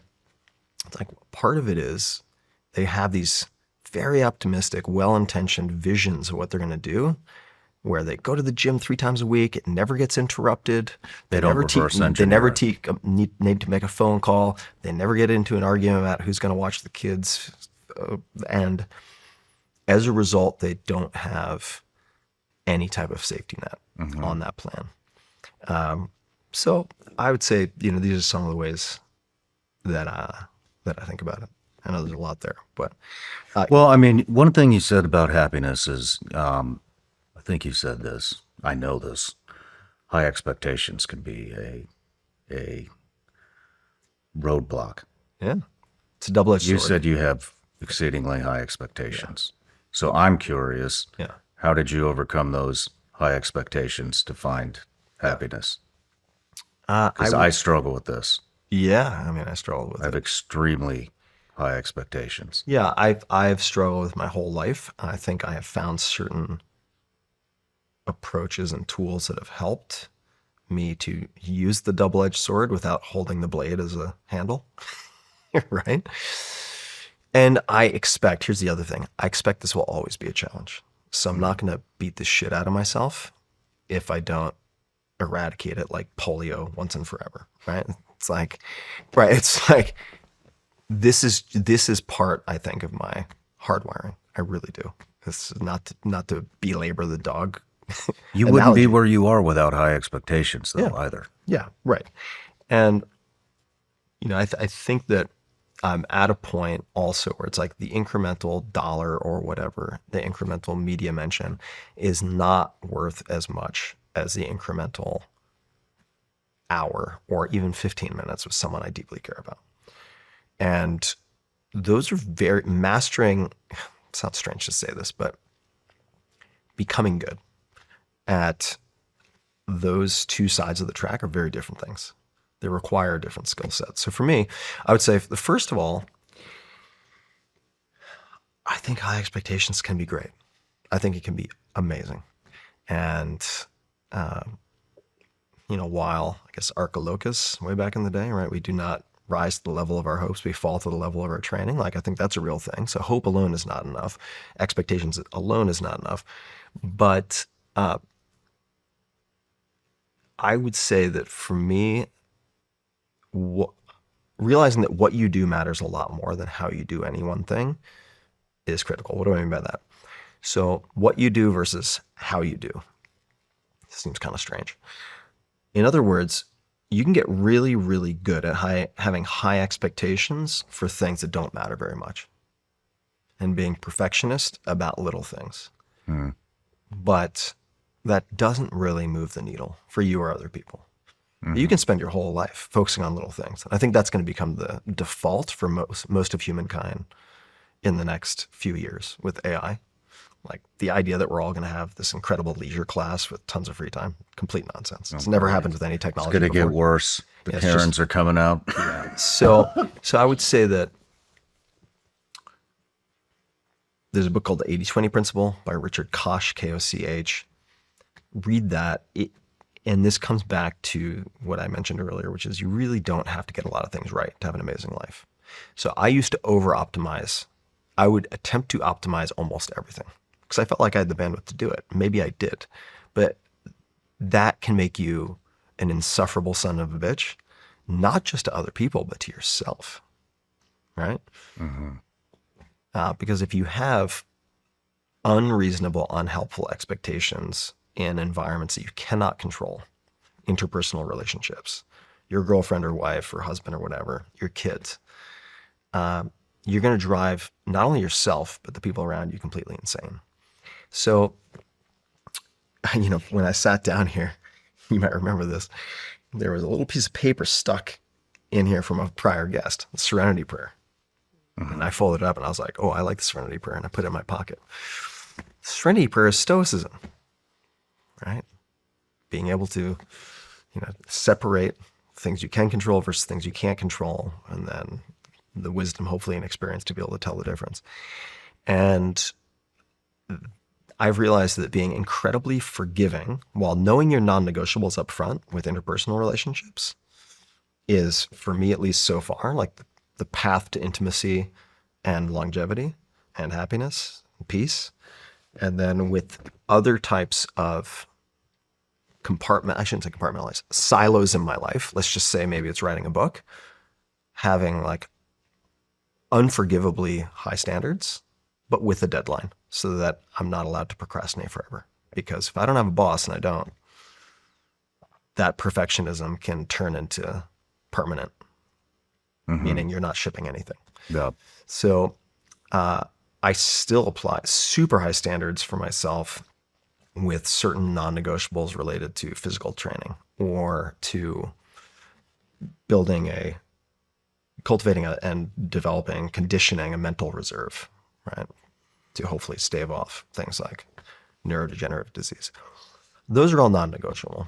But with human interactions, I think I have really learned through fucking it up over and over and over again.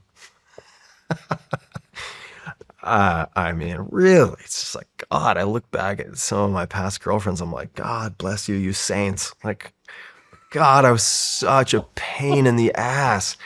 And I was so convinced I was right. So convinced I was right about so much. And guess what? It doesn't matter. Maybe I was right. But I really encourage people to check out. There's an amazing therapist who is brutal, but decades of experience. And I don't agree with him on everything, but Terry Real is his name. He's got to be one of the highest paid couples therapists in the world. He has to be. But he has a number of books. There's an audiobook, it doesn't even have a print version, called Fierce Intimacy that I really recommend people listen to. So they have a toolkit for communicating in intimate relationships, because I don't think men and women were ever meant to spend as much time together as they do now. Right? That's a very unnatural situation, I think. And as a result, we need tools that we did not historically need. And I think Terry is very good at providing a toolkit for modern relationships. But one of his tenets is like, there's no place for objective reality in most relationship disputes. Right? And he gives this example of like, husband and wife go out to dinner. Waiter comes over to take the order. Waiter leaves. And the husband's like, honey, you don't have to yell. And she's like, what? I wasn't yelling. And he's like, no, you were yelling. And then so it turns into one of these things, right? It starts to spiral out. And now their date has turned into a heated debate where people are getting ramped up. And the point Terry makes, he's like, the husband could say, like, honey, I knew you were going to say that. So actually, I hired a team of professional audiologists and recording artists. They have mic'd our table and everything around us. And based on this decibel level, you were, in fact, yelling. Like, you think that's going to help things? I don't Probably think so. not. I don't think so. So once you, I think, even as a test, an experiment, ask yourself, all right, well, if objective reality doesn't exist in most conflicts and your only job, especially as a male, is to try to understand your partner's position, I think men are particularly pig-headed about this. Women can be pretty bad too, but I think men are much worse. And to really understand why they feel the way they do, what if done differently would have changed anything. It's like, man, so many of the problems just go away. Yeah. It's kind of like meditating, where it's like, don't fix anything, Just like, actually don't try to fix anything. Just sit there and develop more awareness. And then like, oh, all these problems go away. Oh, my friend's chronic pain went away. What's going on? Who cares about the mechanism? It's like going from problem solving, right, which is closely related to problem seeking, to understanding someone's inner experience as opposed to trying to like validate your objective reality. May sound a little squishy, but like listen to Terry Real, gives you a lot of practical tools and language you can use. That is a huge part of life, as I've already talked about, that I've revamped my entire way I think about my calendar, the entire way I commit time, defend time, say no to things around these most important life-giving, energy-giving relationships. And that means how you navigate those, how you interact with people, how you cultivate your EQ, how you feel what someone is saying, not just listen to what they're saying, preparing to offer them some words of condolence. Maybe that's not what they need. Like bearing witness to that person in a true felt sense is, it's like if my 20-year-old self could hear me saying this, like would have vomited in his mouth. But it's like, at that time, I was a bull in a china shop. I was leaving just a wake of collateral damage in my relationships. Mm-hmm. Not because I was abusive, like was not abusive. I saw enough of that. Didn't want to, no thanks. But I wasn't available, right? I was very, very concerned with being right. And I think if you're instead, even in the case of work, like dedicated to what you put out in the world, but if it's someone else's idea, or if you just want, if they need to believe it's their idea, fine. Sure. Why not? Could just be getting older and softening around the edges. I don't know. Not as much piss and vinegar. Talked about saying no to certain things, but I want to go there too. But first, about 45 minutes ago, we were going to talk about the perception of time, Perception and of how fast time. it goes. Yeah. These are all tied together also. Sounds like you've done a lot of thinking about that. I've done a lot of thinking. Done a lot of, what do I call it? Flight time. In different states too, which can stress test a lot of the subjective experiences we have around time.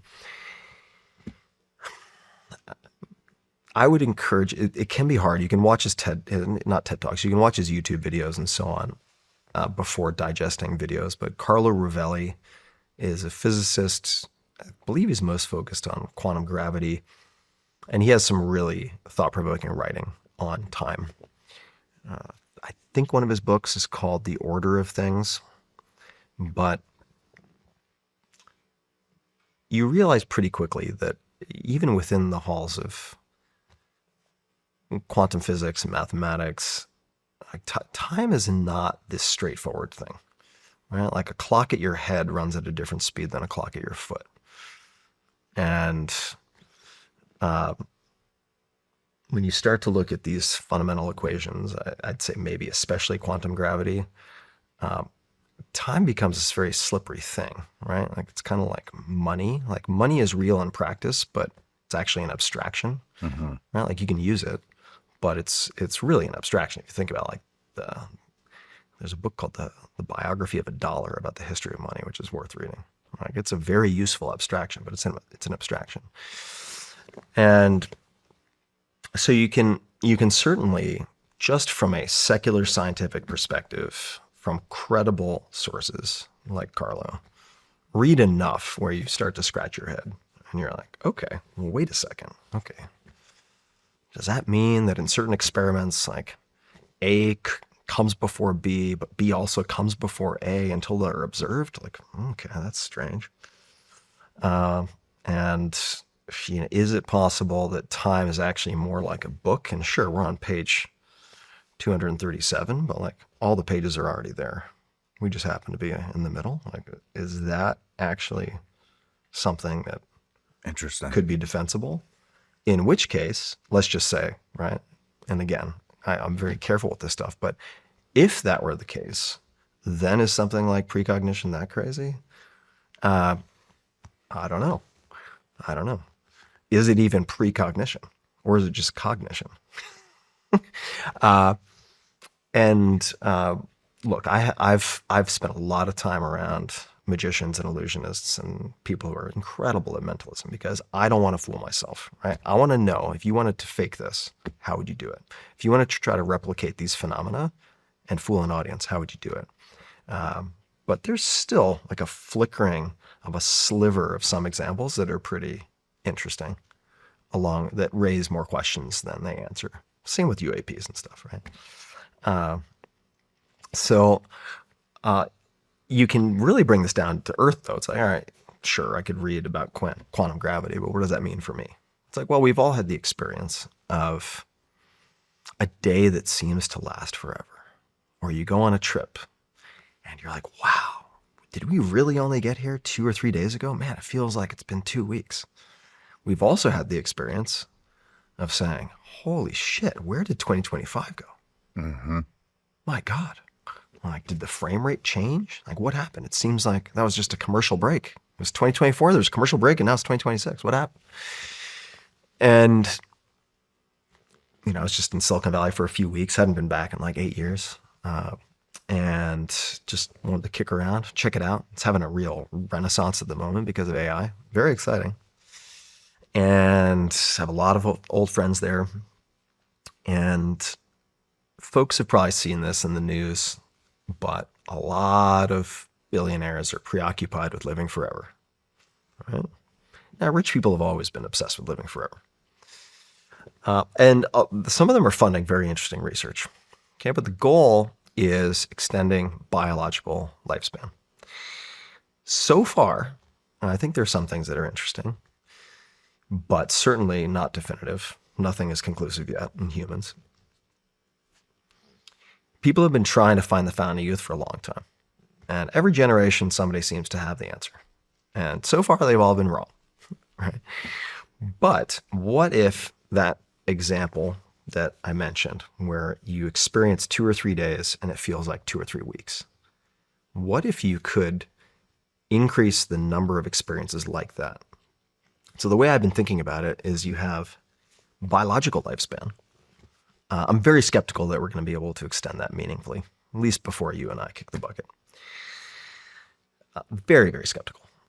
So, all right, well, if I make it to 85, sure, there's certain things I can do. I'm not going to eat ho-hos all day. Fine.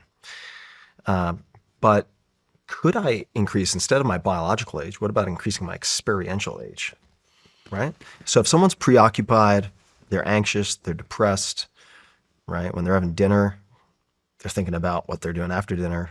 After dinner, they're thinking about the work they're doing the next morning.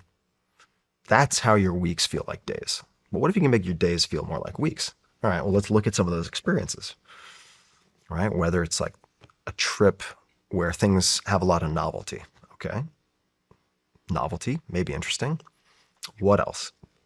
Could be duress, stress. Like if I put somebody on a stationary bike and I'm like, all right, you're going to do a Norwegian 4x4. What does that mean? It's 4 minutes of sprinting. Like minute 1, hard. Minute 2, oh wow, this sucks. Minute 3, I don't think I can make it. Minute 4, like I'm being chased by wolves and I'm going to die. And you're going to do 4 rounds of that. Those 4 sets of 4-minute sprints effectively are going to feel a lot longer. Mm-hmm. Yeah, okay, so I do think there's a certain element of stressor. Okay, what else? Well, it's like I don't hunt often, but I hunt maybe like once or twice a year. Okay, what's happening? You're waking up in the dark, right? Probably, depending on what you're doing, if you're at high altitude, I mean, for me, high altitude, if you're, 11,000 feet, and it's the middle of the day, haven't had any luck, what are you going to do? You're probably going to eat some junk food, which is like hunting's largely an excuse just to eat a bunch of energy gels and garbage that you have. Okay, sure. So you eat your granola bars that you shouldn't have. That's fine. And then you're going to take a nap.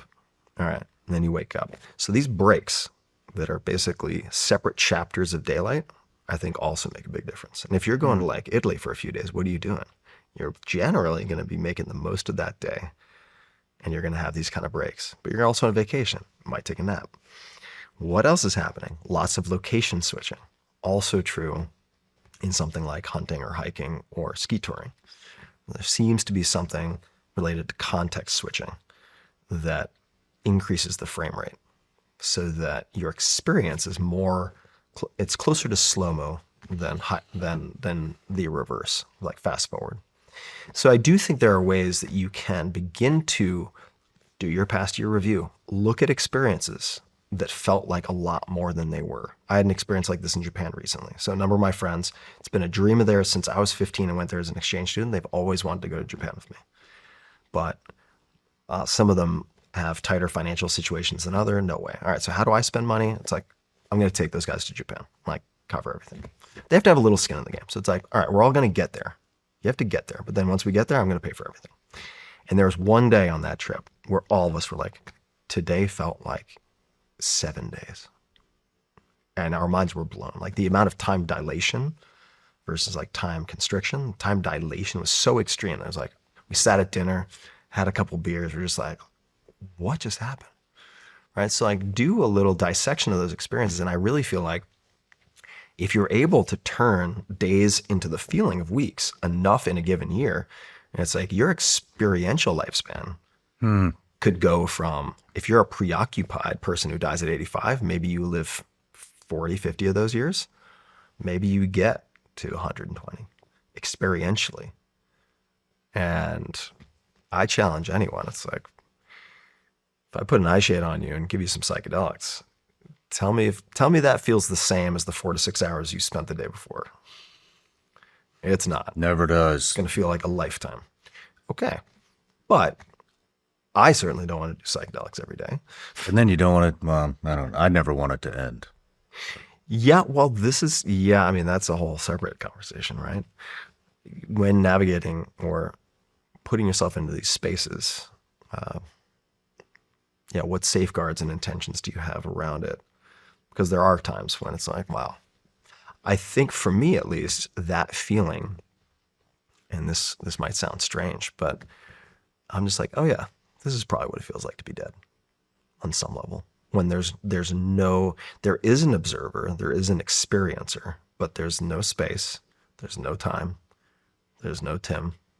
I'm like, yeah, it wouldn't totally shock me if it's something like this.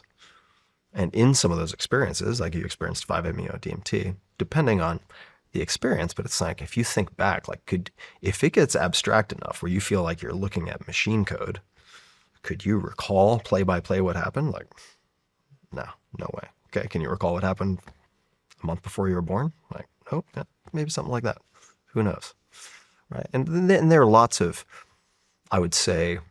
I mean, have you heard about? We just talked about this with this with Chase Hughes. I think I was talking about this. Where, have you heard about this guy? I think it wasn't 5-MeO. What's another psychedelic? Oh, there are lots. DMT, NMDMT. No. I can't remember the name of it. Ayahuasca, 2CB, LSD. No, it's something like the 5-MeO experience. I can't remember the name of it, but and it may have been 5. But he did it, and he had experienced an entire life, wife, kids, child, all of it. Mm-hmm. Like 70 years, maybe. Had a 70-year experience from child to getting married, having kids, probably, you know what I mean? Yeah. An entire lifespan. Mm-hmm. And then comes out of it and misses, it was like 15 minutes, and then misses where he just came from. But he thinks he experienced 70 years. Yeah. I mean, we've been talking about lucid dreaming and time dilation and all this. It's part of the reason why I like Inception. Love that movie.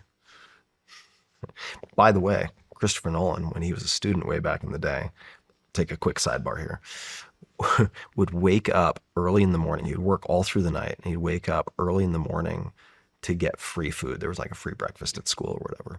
So he would like work all night, wake up, have breakfast, and then go back to sleep. And what did he start getting good at? Lucid dreaming. Because that is, unbeknownst to him, it's one of the techniques where you basically take a break at like 4.5 hours of sleep, stay up for like 20 minutes, go back to bed. And that's what he was doing accidentally. So yeah, Christopher Nolan, if you're listening, I want to talk to you about a lot of things. But there are some very, very, very, very strange reports of things on psychedelics. There are also some very strange reports if you want to look at what has been done at UVA, Professor, I think his last name is Grayson, has one of the best databases in terms of documented near-death experiences, and he's very clinical. If you look at that, in the same, also at UVA, they've looked at, and I recognize how easy it is to poke holes in these things, but there are, again, out of maybe 100 quote unquote documented examples, there might be like one or two where you're like, that is incredibly hard to explain. Some of the others, you're like, okay, sure. If you had a team of David Blaine is an illusionist team, like they could, yeah, okay, cool. They could maybe come up with 99 of these. Okay, sure. But that one, I'm not so sure. And you have stories of reincarnation that are specific to children in India and other places, where they'll like recount this whole life. This is like a little kid. And they're like, yeah, it's such and such village, and I was this old, and my wife is this name, and this and this. And then they go over and like, lo and behold, like this is not actually infrequent. Like this, okay. Now, people could also be making this shit up, right? I recognize this. A lot of people send me the telepathy tapes and all this stuff, and I'm like, people also want to believe there's more than this. Because guess what? The real world is a suffer factory. And it's very comforting to believe that there's wonder and awe and some type of salve for that that's just beyond our reach, even though we can feel it's there. I recognize that. Parents might lie. They might train their kid to lie. Blah, blah, blah, blah. Okay.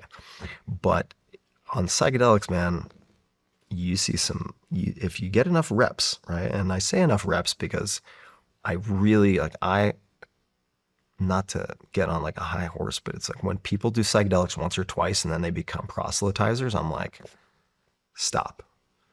You have gone skiing twice, you didn't have a catastrophic accident, and now you're teaching the world how to ski. I was like, don't do that.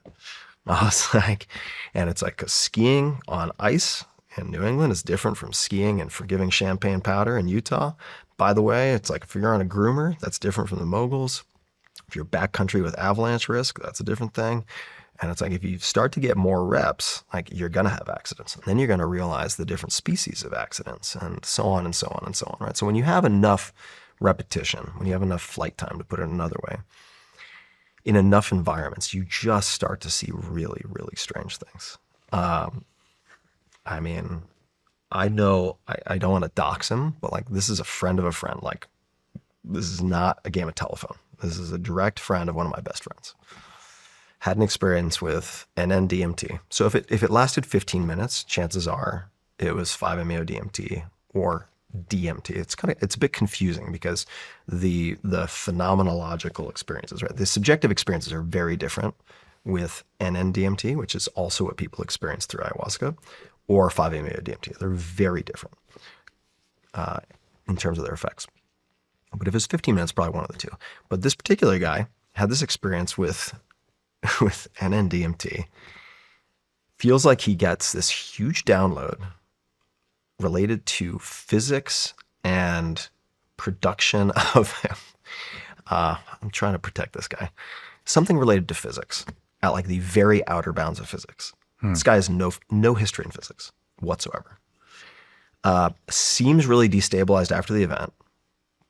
Disappears, won't talk to his friends. It's just like online trying to watch YouTube videos about physics, write down what he supposedly downloaded, blah, blah, blah, blah. Fast forward like 2 or 3 years, the guy's a co-author on a peer-reviewed public paper at like the cutting edge of physics, all based on the shit that he saw. How fucking wild is on that, an man? experience. And What do you talk that up as? no idea. I have no idea.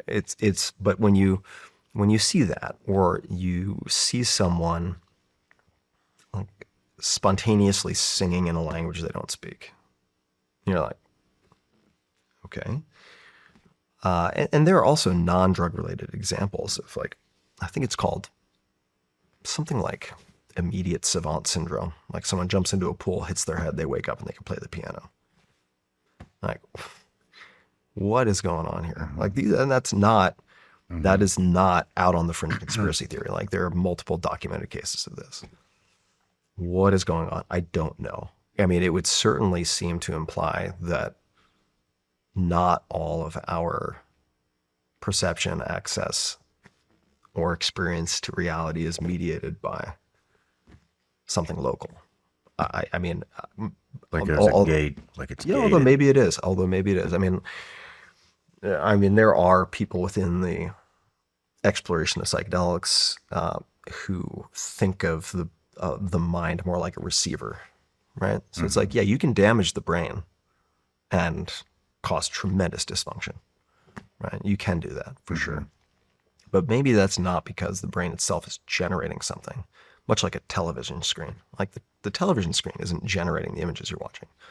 It's a receiver of some type, at least back in the day, for those people who are old enough. And at the same time, you have documented cases of people with minimal brain volume, right? Like their brains should not function, and yet they have average IQ. And we don't really have, as far as I know, a good explanatory framework for allowing that to be possible. So I don't know. I mean, this is part of the reason why like my position is always kind of impossible until proven otherwise, but I'm open-minded about it. And that's why I've poured millions of dollars into science, right? Because I'm like, I want to better understand this. I recognize, as Richard Feynman, Nobel Prize winning physicist, said, like, it is important not to fool yourself, and you're the easiest person to fool, right? Like when you want something to be true, even if it's 1%, like experimenter bias and everything, it's a real thing. Convince yourself that it's, Yeah, you can just look for evidence that something is real, which is why I do value the scientific method and have you seen, Karl Popper and all falsification, all that stuff is so critical for us to have arrived where we are, right? Like Western medicine is the greatest healing system that has ever been devised, period, full stop. But is it the full picture? No. Like 50%, any MD, I think this is an ongoing joke, but it's kind of like 50% of what we know is wrong. We just don't know which 50%. Like that's like a accepted sort of joke within medicine and science. Yeah. That's always been true. So, I mean, just as much research as you've done into psychedelics, you're talking about downloading machine code. Have you read about the laser, the ones and zeros inside the laser? I did. I looked at that. So I haven't experienced it, but there was I want to say he was like a laser crystallography expert or someone who explained it just purely through optics and like how that could be the case even if you're not on drugs. So I think there might be a purely mechanical explanation for this. For people who don't know, I did watch this because it got sent to me. You would imagine, right? You can imagine all my friends were like, bro. Yeah. Same here. And so I got this video. And I was one of those And friends. so there's this guy who looks shockingly similar to Lionel Messi. I don't know if I'm the only person. I was just like, what? It's Lionel Messi in the psychedelic game now? Anyway, and he would use DMT, probably still, and then direct this laser at a wall and get in a certain position and basically had this, and he had people who could replicate this, right? They would see the same thing or claim to see the same thing, which looked like some type of matrix-like code. And he had drawn them out and everything. I went down the rabbit hole in this because I was getting asked about it so much. And I found a very long, what appeared to be defensible engineering explanation for how that is a explainable phenomenon without needing access to matrix code. So who knows, maybe. But I would say, even without that, like it's just, stuff is weird. Stuff is really weird. And I mean, you don't have to go very far.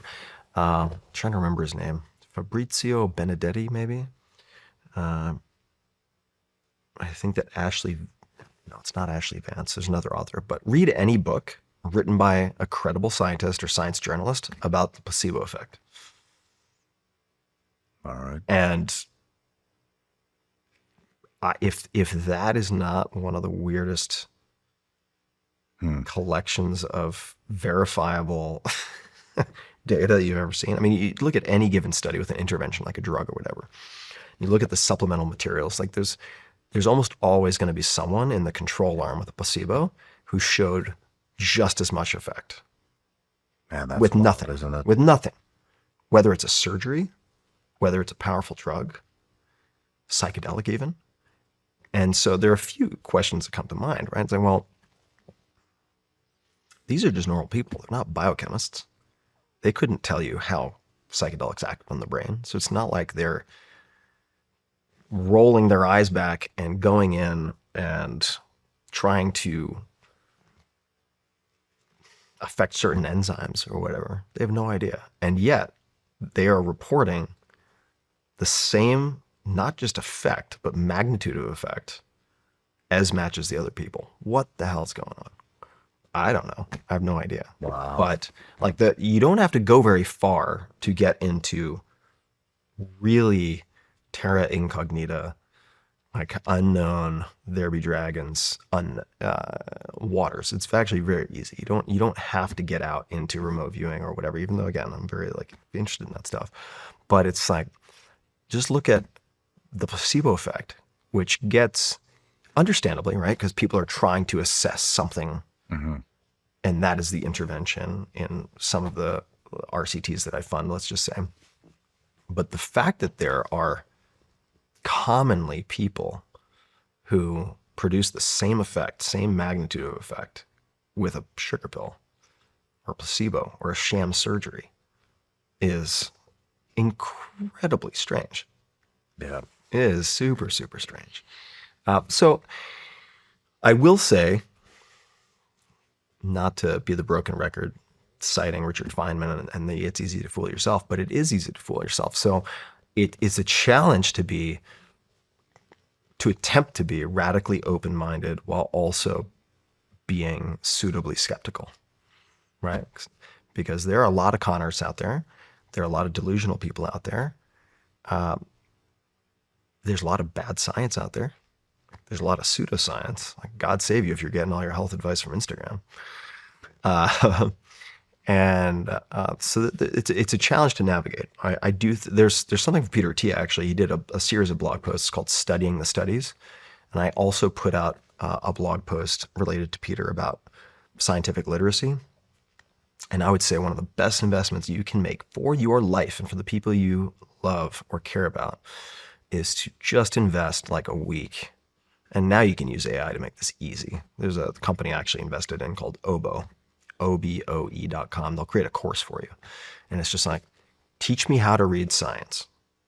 Boom. And like spend a week, hour or two a night doing that, and that will pay dividends for decades. It will help you sift the signal from the noise. Anyway, but yeah, the weird stuff is interesting. It's just probably the understatement of the year. You had brought up, you were going with the power of no. Yeah. The power of no. Over there.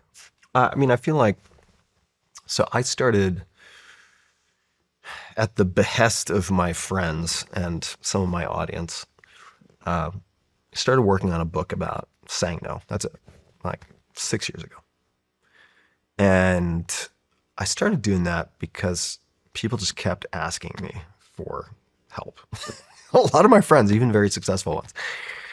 And over, I'd say probably a decade, I was using Evernote, which I was the first advisor for. Didn't quite pan out as I'd hoped, but still a pretty interesting tool. Anyway, every time I got a rejection from somebody that I thought was really artful, that left me feeling neutral or better about the person than worse, I'd be like, ooh, that's good. I'm going to steal that. So I'd like copy and paste it. So I had this swipe file, which is just a term that some people use for like, I used to do it for advertising. Like whenever I bought something, I would save the advertisement, put it into a 3-ring binder so that I would think about how this convinced me to buy something. And then I would use that for designing my own ads, right? So similar, I had a swipe file. I had hundreds of these examples of polite declines, I called them. And they're really useful, really incredibly useful. You can copy and paste to make your own. So I was putting together this book And then it just became too hard because I thought a lot of my friends were going to help. And they were like, me, I'm terrible at this. You need to write the whole book yourself. And I was like, oh, okay. So I stopped. I shelved it. I gave up. Returned the advance, the biggest advance I ever got in my life. Returned it. It was like real money. Returned it. I was like, I'm sorry, I can't do it. And shelved it. And then over the last handful of years, as I've watched people start to fray at the edges, because back in the day, it was one inbox. Then it was 2 or 3 inboxes. Then it was like, oh man, all right, well, I'm just going to tell the people I really care about to text me. Uh-oh. All right. So then it's text. And then it's text plus Google Voice. And then it's text plus Google Voice plus Signal plus Telegram. And you see where this is going, right? And then it's like social media DMs. And all of a sudden, you're fucked. And it's not just the interruption or the burden of those messages. It's the temptation to triage, right? It's like you're spending all your time triaging injuries as opposed to actually getting up and marching where you're supposed to march. So I want to write a book about how to say no, because there are tons of books on how to say yes.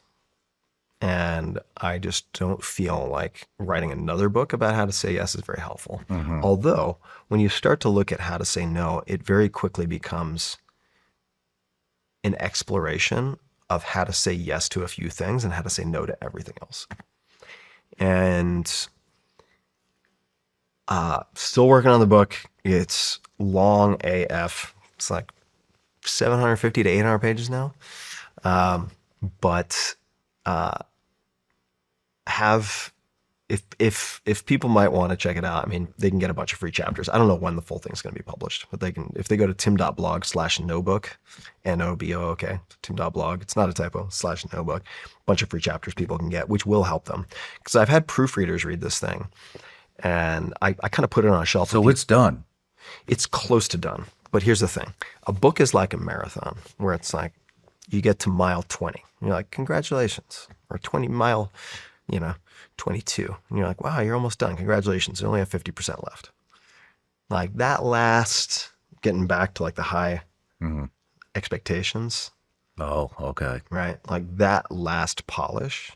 It's like, yeah, to make the sculpture out of clay as a rough model. Yeah, sure, I'll do that in the afternoon. To like create the finished piece in full scale to put in a museum. Like, yeah, okay. Gotcha. So it's gonna last.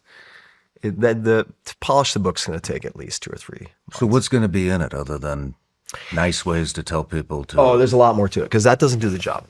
That doesn't do the job, right? Because I could tell you, okay, and Martha Beck, who was like an amazing woman, was like Oprah's life coach and all this stuff, incredible lady in her own right for a lot of different reasons.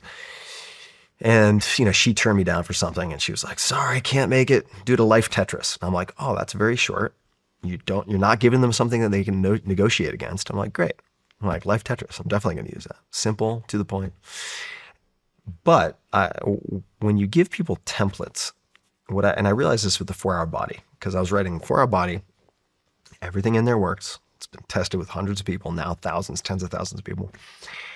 And I had very busy CEOs of companies I was working with who'd be like, hey, I don't have time to read a long book. Like, give me the index card, tell me what to do, and I'll do it. Mm-hmm. And I did. Success rate, 0%.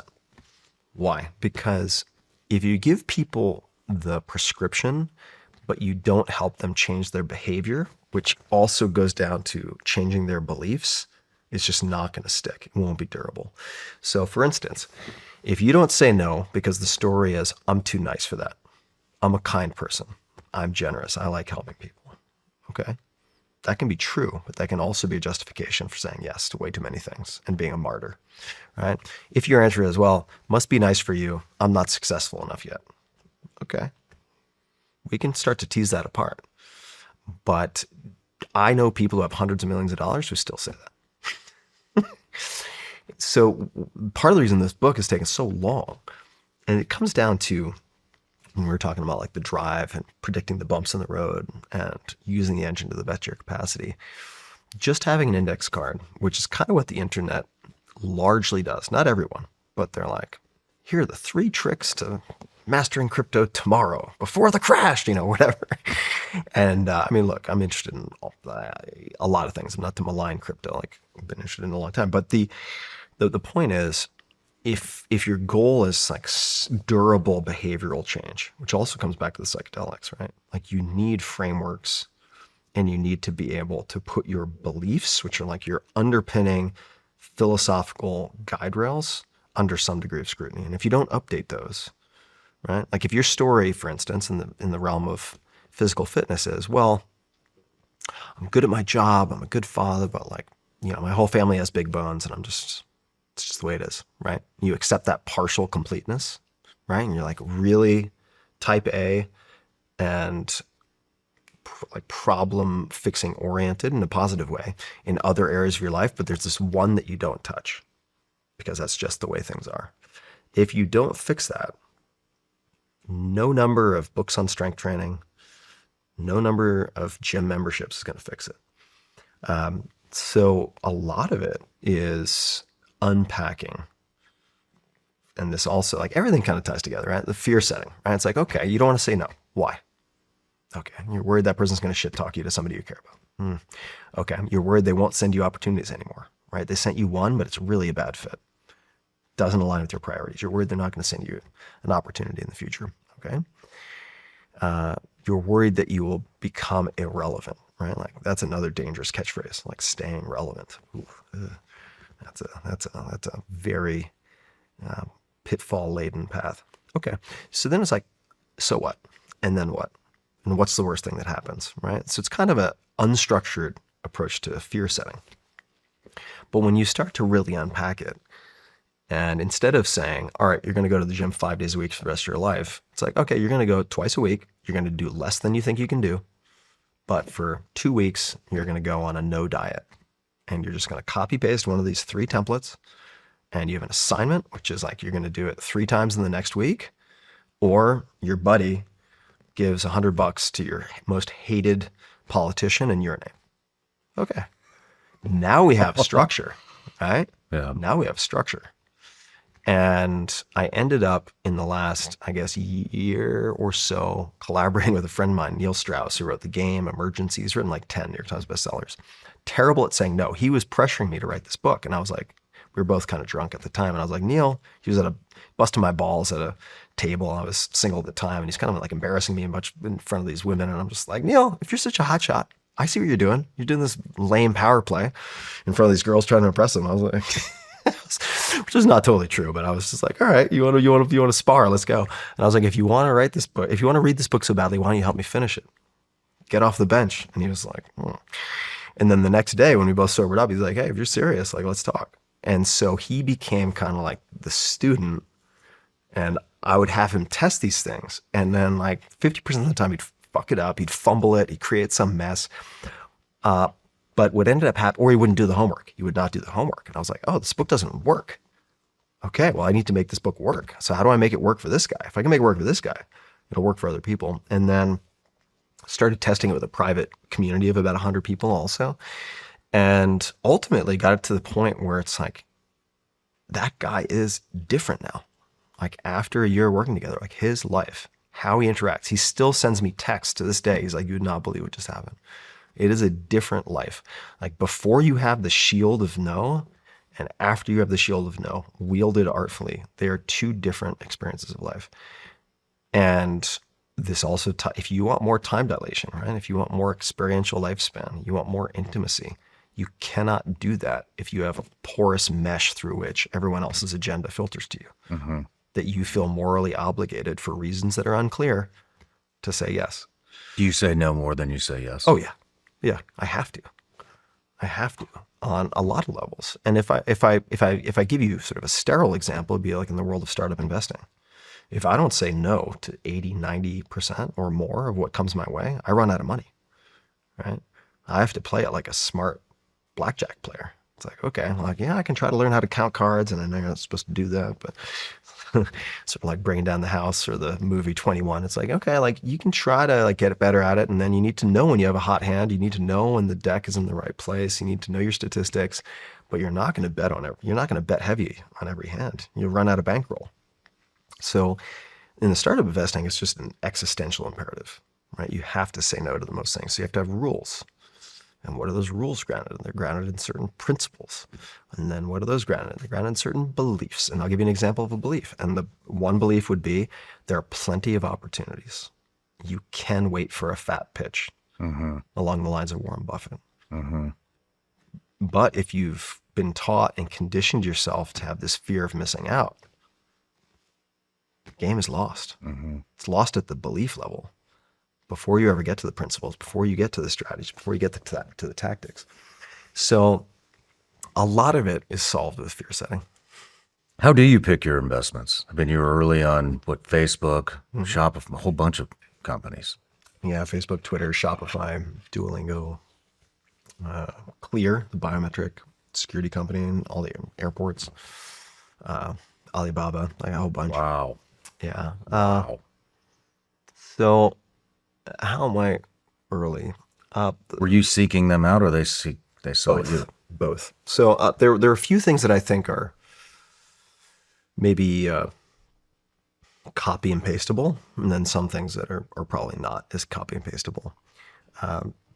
The things that I think are copy and pasteable, and there's a book coming out soon by a legendary venture capitalist named Bill Gurley called Running Down a Dream, I believe is the title of the book, which really makes this point well.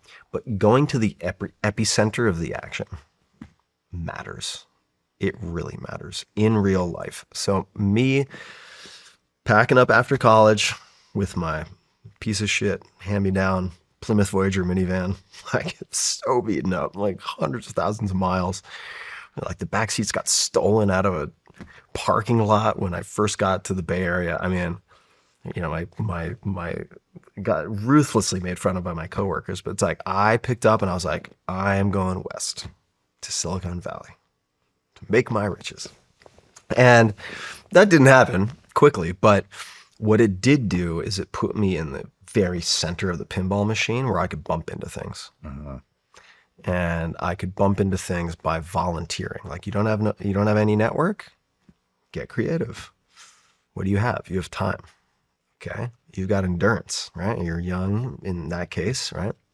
What are your advantages? You always have advantages. All right. Well, like design something around your advantages. So in my case, I volunteered for a number of startup nonprofits like the Silicon Valley Association of Startup Entrepreneurs, the Indus Entrepreneur, which Sriram would know, past guest, really nice, brilliant guy. The Indus Entrepreneur almost wholly focused on the Indian diaspora and entrepreneurship around that, right? And like the numbers of amazing entrepreneurs who come out of India who have chosen to come to the U.S. just unbelievable, right? I'm not Indian, as you might have guessed, but I would go there and I'd be like, hey, I'll do anything. I'll fill water. I'll punch tickets. I'll rearrange chairs. I just want to be in the room with these speakers, right? And as a volunteer, if you do more than someone asks you to do, you're going to get noticed by the people running the event. You don't have to do very much, but I would just do a lot more than they asked me to do. And eventually they're like, hey, do you want to help organize one of these events? Like, we're not getting paid. We have a day job. Like, do you want to help? I'm like, I would love to. But really what I like to do is at least organize the speakers. They're like, sure.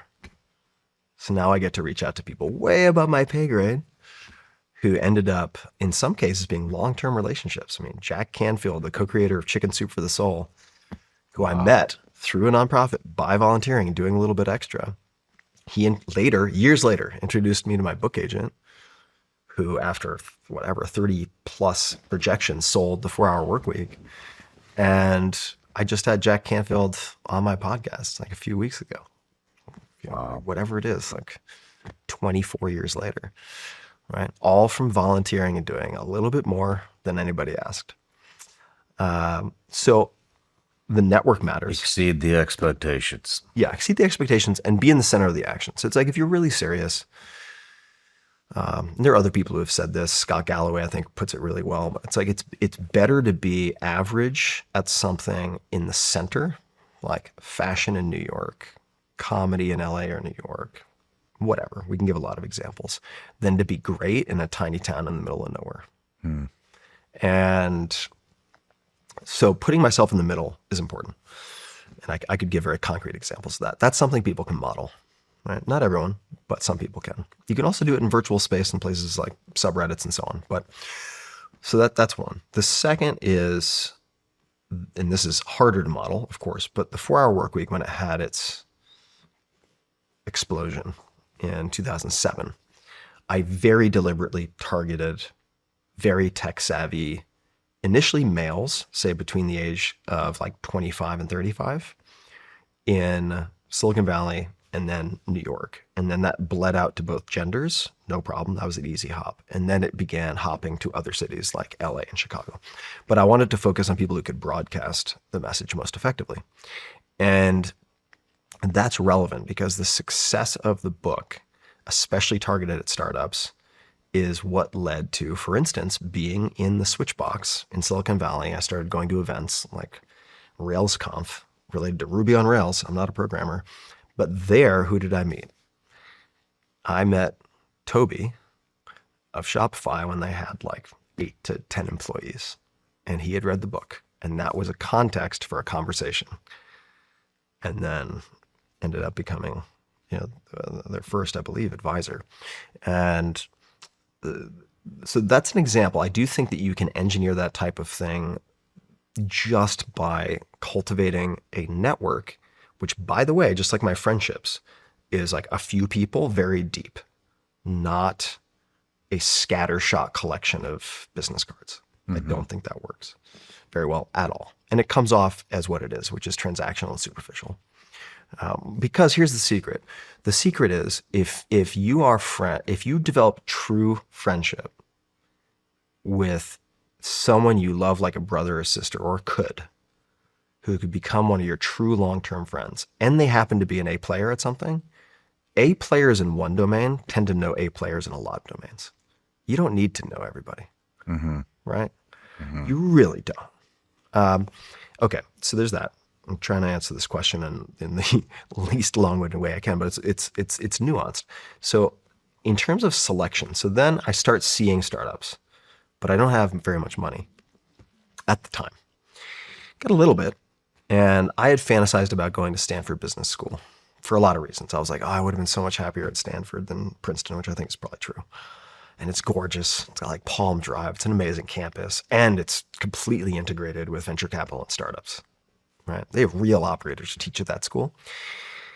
So I went through the application process twice, and then for one reason or another, I was like, I just can't do it. I just don't want to be back in school. And then I was helping a friend of mine, Mike Maples Jr., who was a super angel. He was a very good angel investor. I had met him through one of my professors at school, just by asking. A lot of people don't get what they want because they don't ask for it. And he wanted to lose some weight. So this is well before the 4-hour body. So I was helping him get in shape. And I was like, hey, do you mind if we just like after the workouts or whatever, like we can trade information on that. He also wanted to know about PR and launch for the 4-hour work week. So I would share all that, and I'd say, can you just explain the deals you're doing? Like, how are you choosing them? Why yes? Why no? And eventually at one point I was like, hey, I'm willing to put skin in the game, and I can be really cheap labor. Like, is there any chance I could invest small amounts along with you into some of these startups and help them with go-to-market strategy, whatever? And he's like, well, I can ask. And what I decided to do was, rather than go to graduate school, I would take the cost that I would have paid out of pocket, sunk cost. So I think Stanford Business School is like $60K for 2 years, $60K, 120. And I was like, all right, I'm going to make the Tim Ferriss fund. I put it in air quotes because it's not a real fund, but I'm going to plan on spending 120K over 2 years in small checks. I assume the money is all going to zero, but what I'm optimizing for is skills and relationships, just like business school. And that's how it started. Then there's the question of, what do you say yes to? What do you say no to? I only said yes to things where the ones that worked out. I made a lot of mistakes, but the ones that worked out, which then became rules for me, were, can I be a power user of this product myself?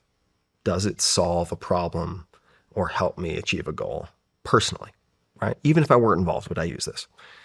And by extension then, that means through the books, I built the blog back when blogs were huge. Some blogs are still huge, but like my blog was one of the most popular in the world. I was like, okay, can I help them through the blog? Now that would be podcast, social media, but can I actually help them directly to increase the value of the company and therefore the value of my equity? Okay.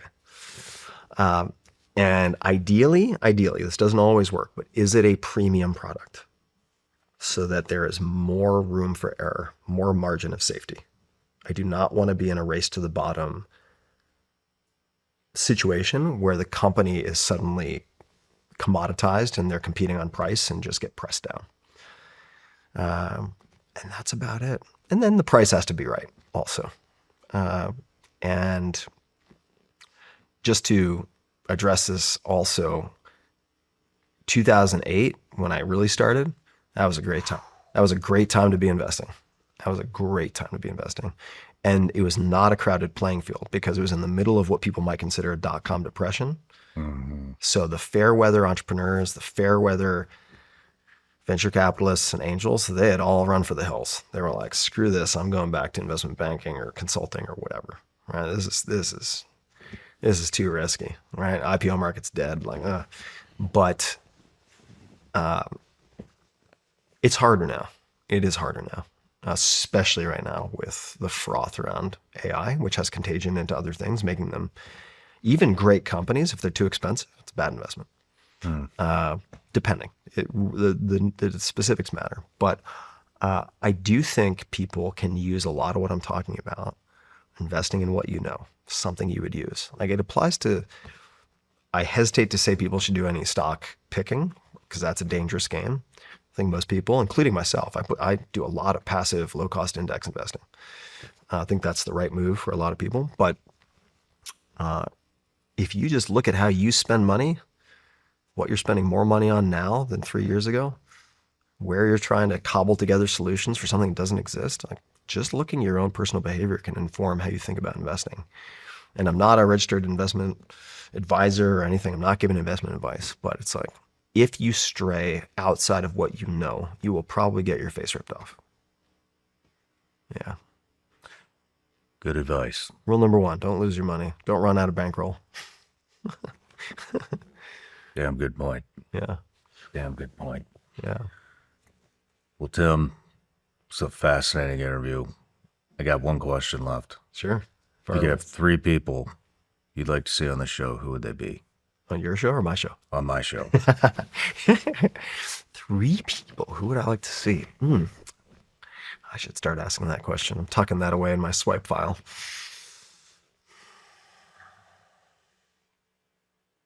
I would say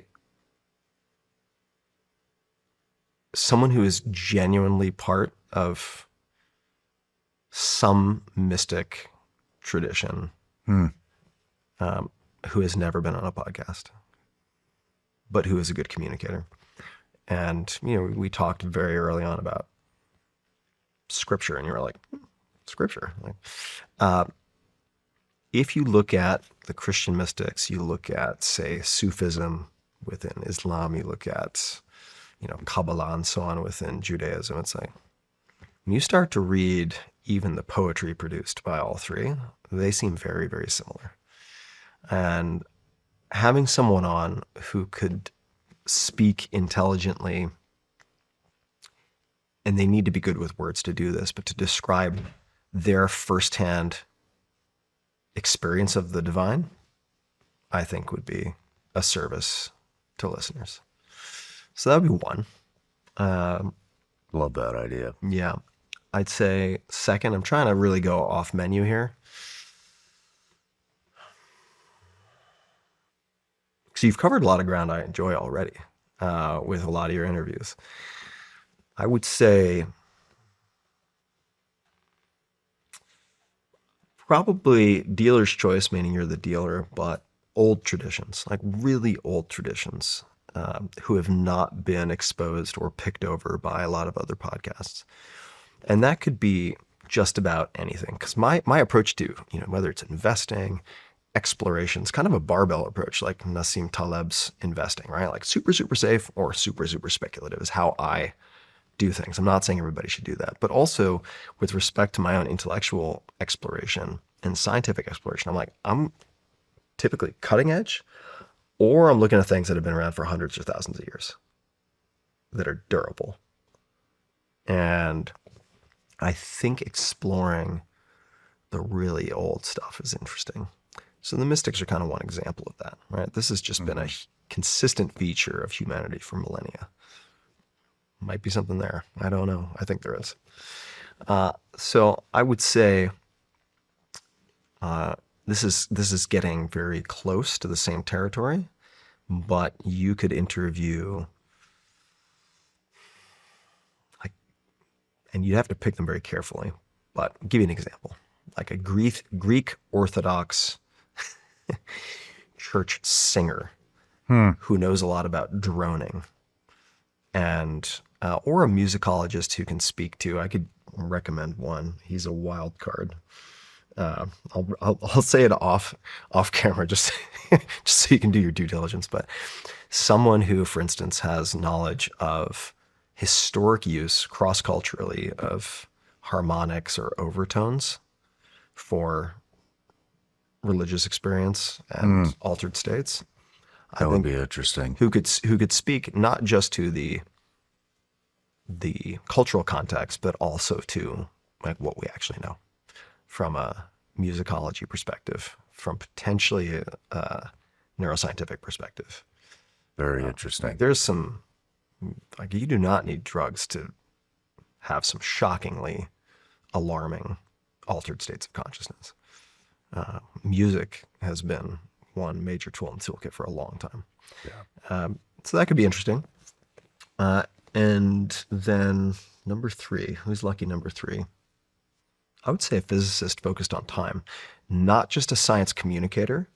There are physicists who have certain credentials who are primarily science communicators, but like a working physicist, somebody who's still an operator, okay, who's kind of at the forefront of work that involves consideration of time fundamentally, I think would be squirrely enough to be fun for you and mind-bending for listeners, because it's weird.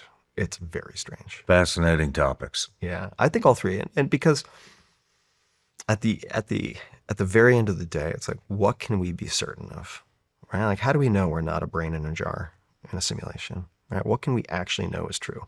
And I think one of the few things we can know is true is that we're aware of the fact that we are aware, and therefore, maybe it makes sense to really put that under a microscope, try to understand it, which mindfulness and meditation practice has done for millennia as well. So that would be, if I had to pick a 4th, just to round out the dinner table, someone who has a lot of experience. I've known one guy in particular, Henry Schuckman, who I've ended up doing some collaborations with because he just blew me away, but who's specifically a Zen practitioner, which is like layering weird on top of weird, but in ways that are oddly productive, like koans and so on. What a strange thing. So I'll leave it at that. But those would be 4 I'd put around the table. Thank you. Thank you. Yeah. You have a fascinating way of thinking about things. I really enjoyed this. So thank you for coming. Thanks for having me, man. I really, really had a great time. And thanks for the gifts also. My pleasure. Let's go break that thing in. Let's do it.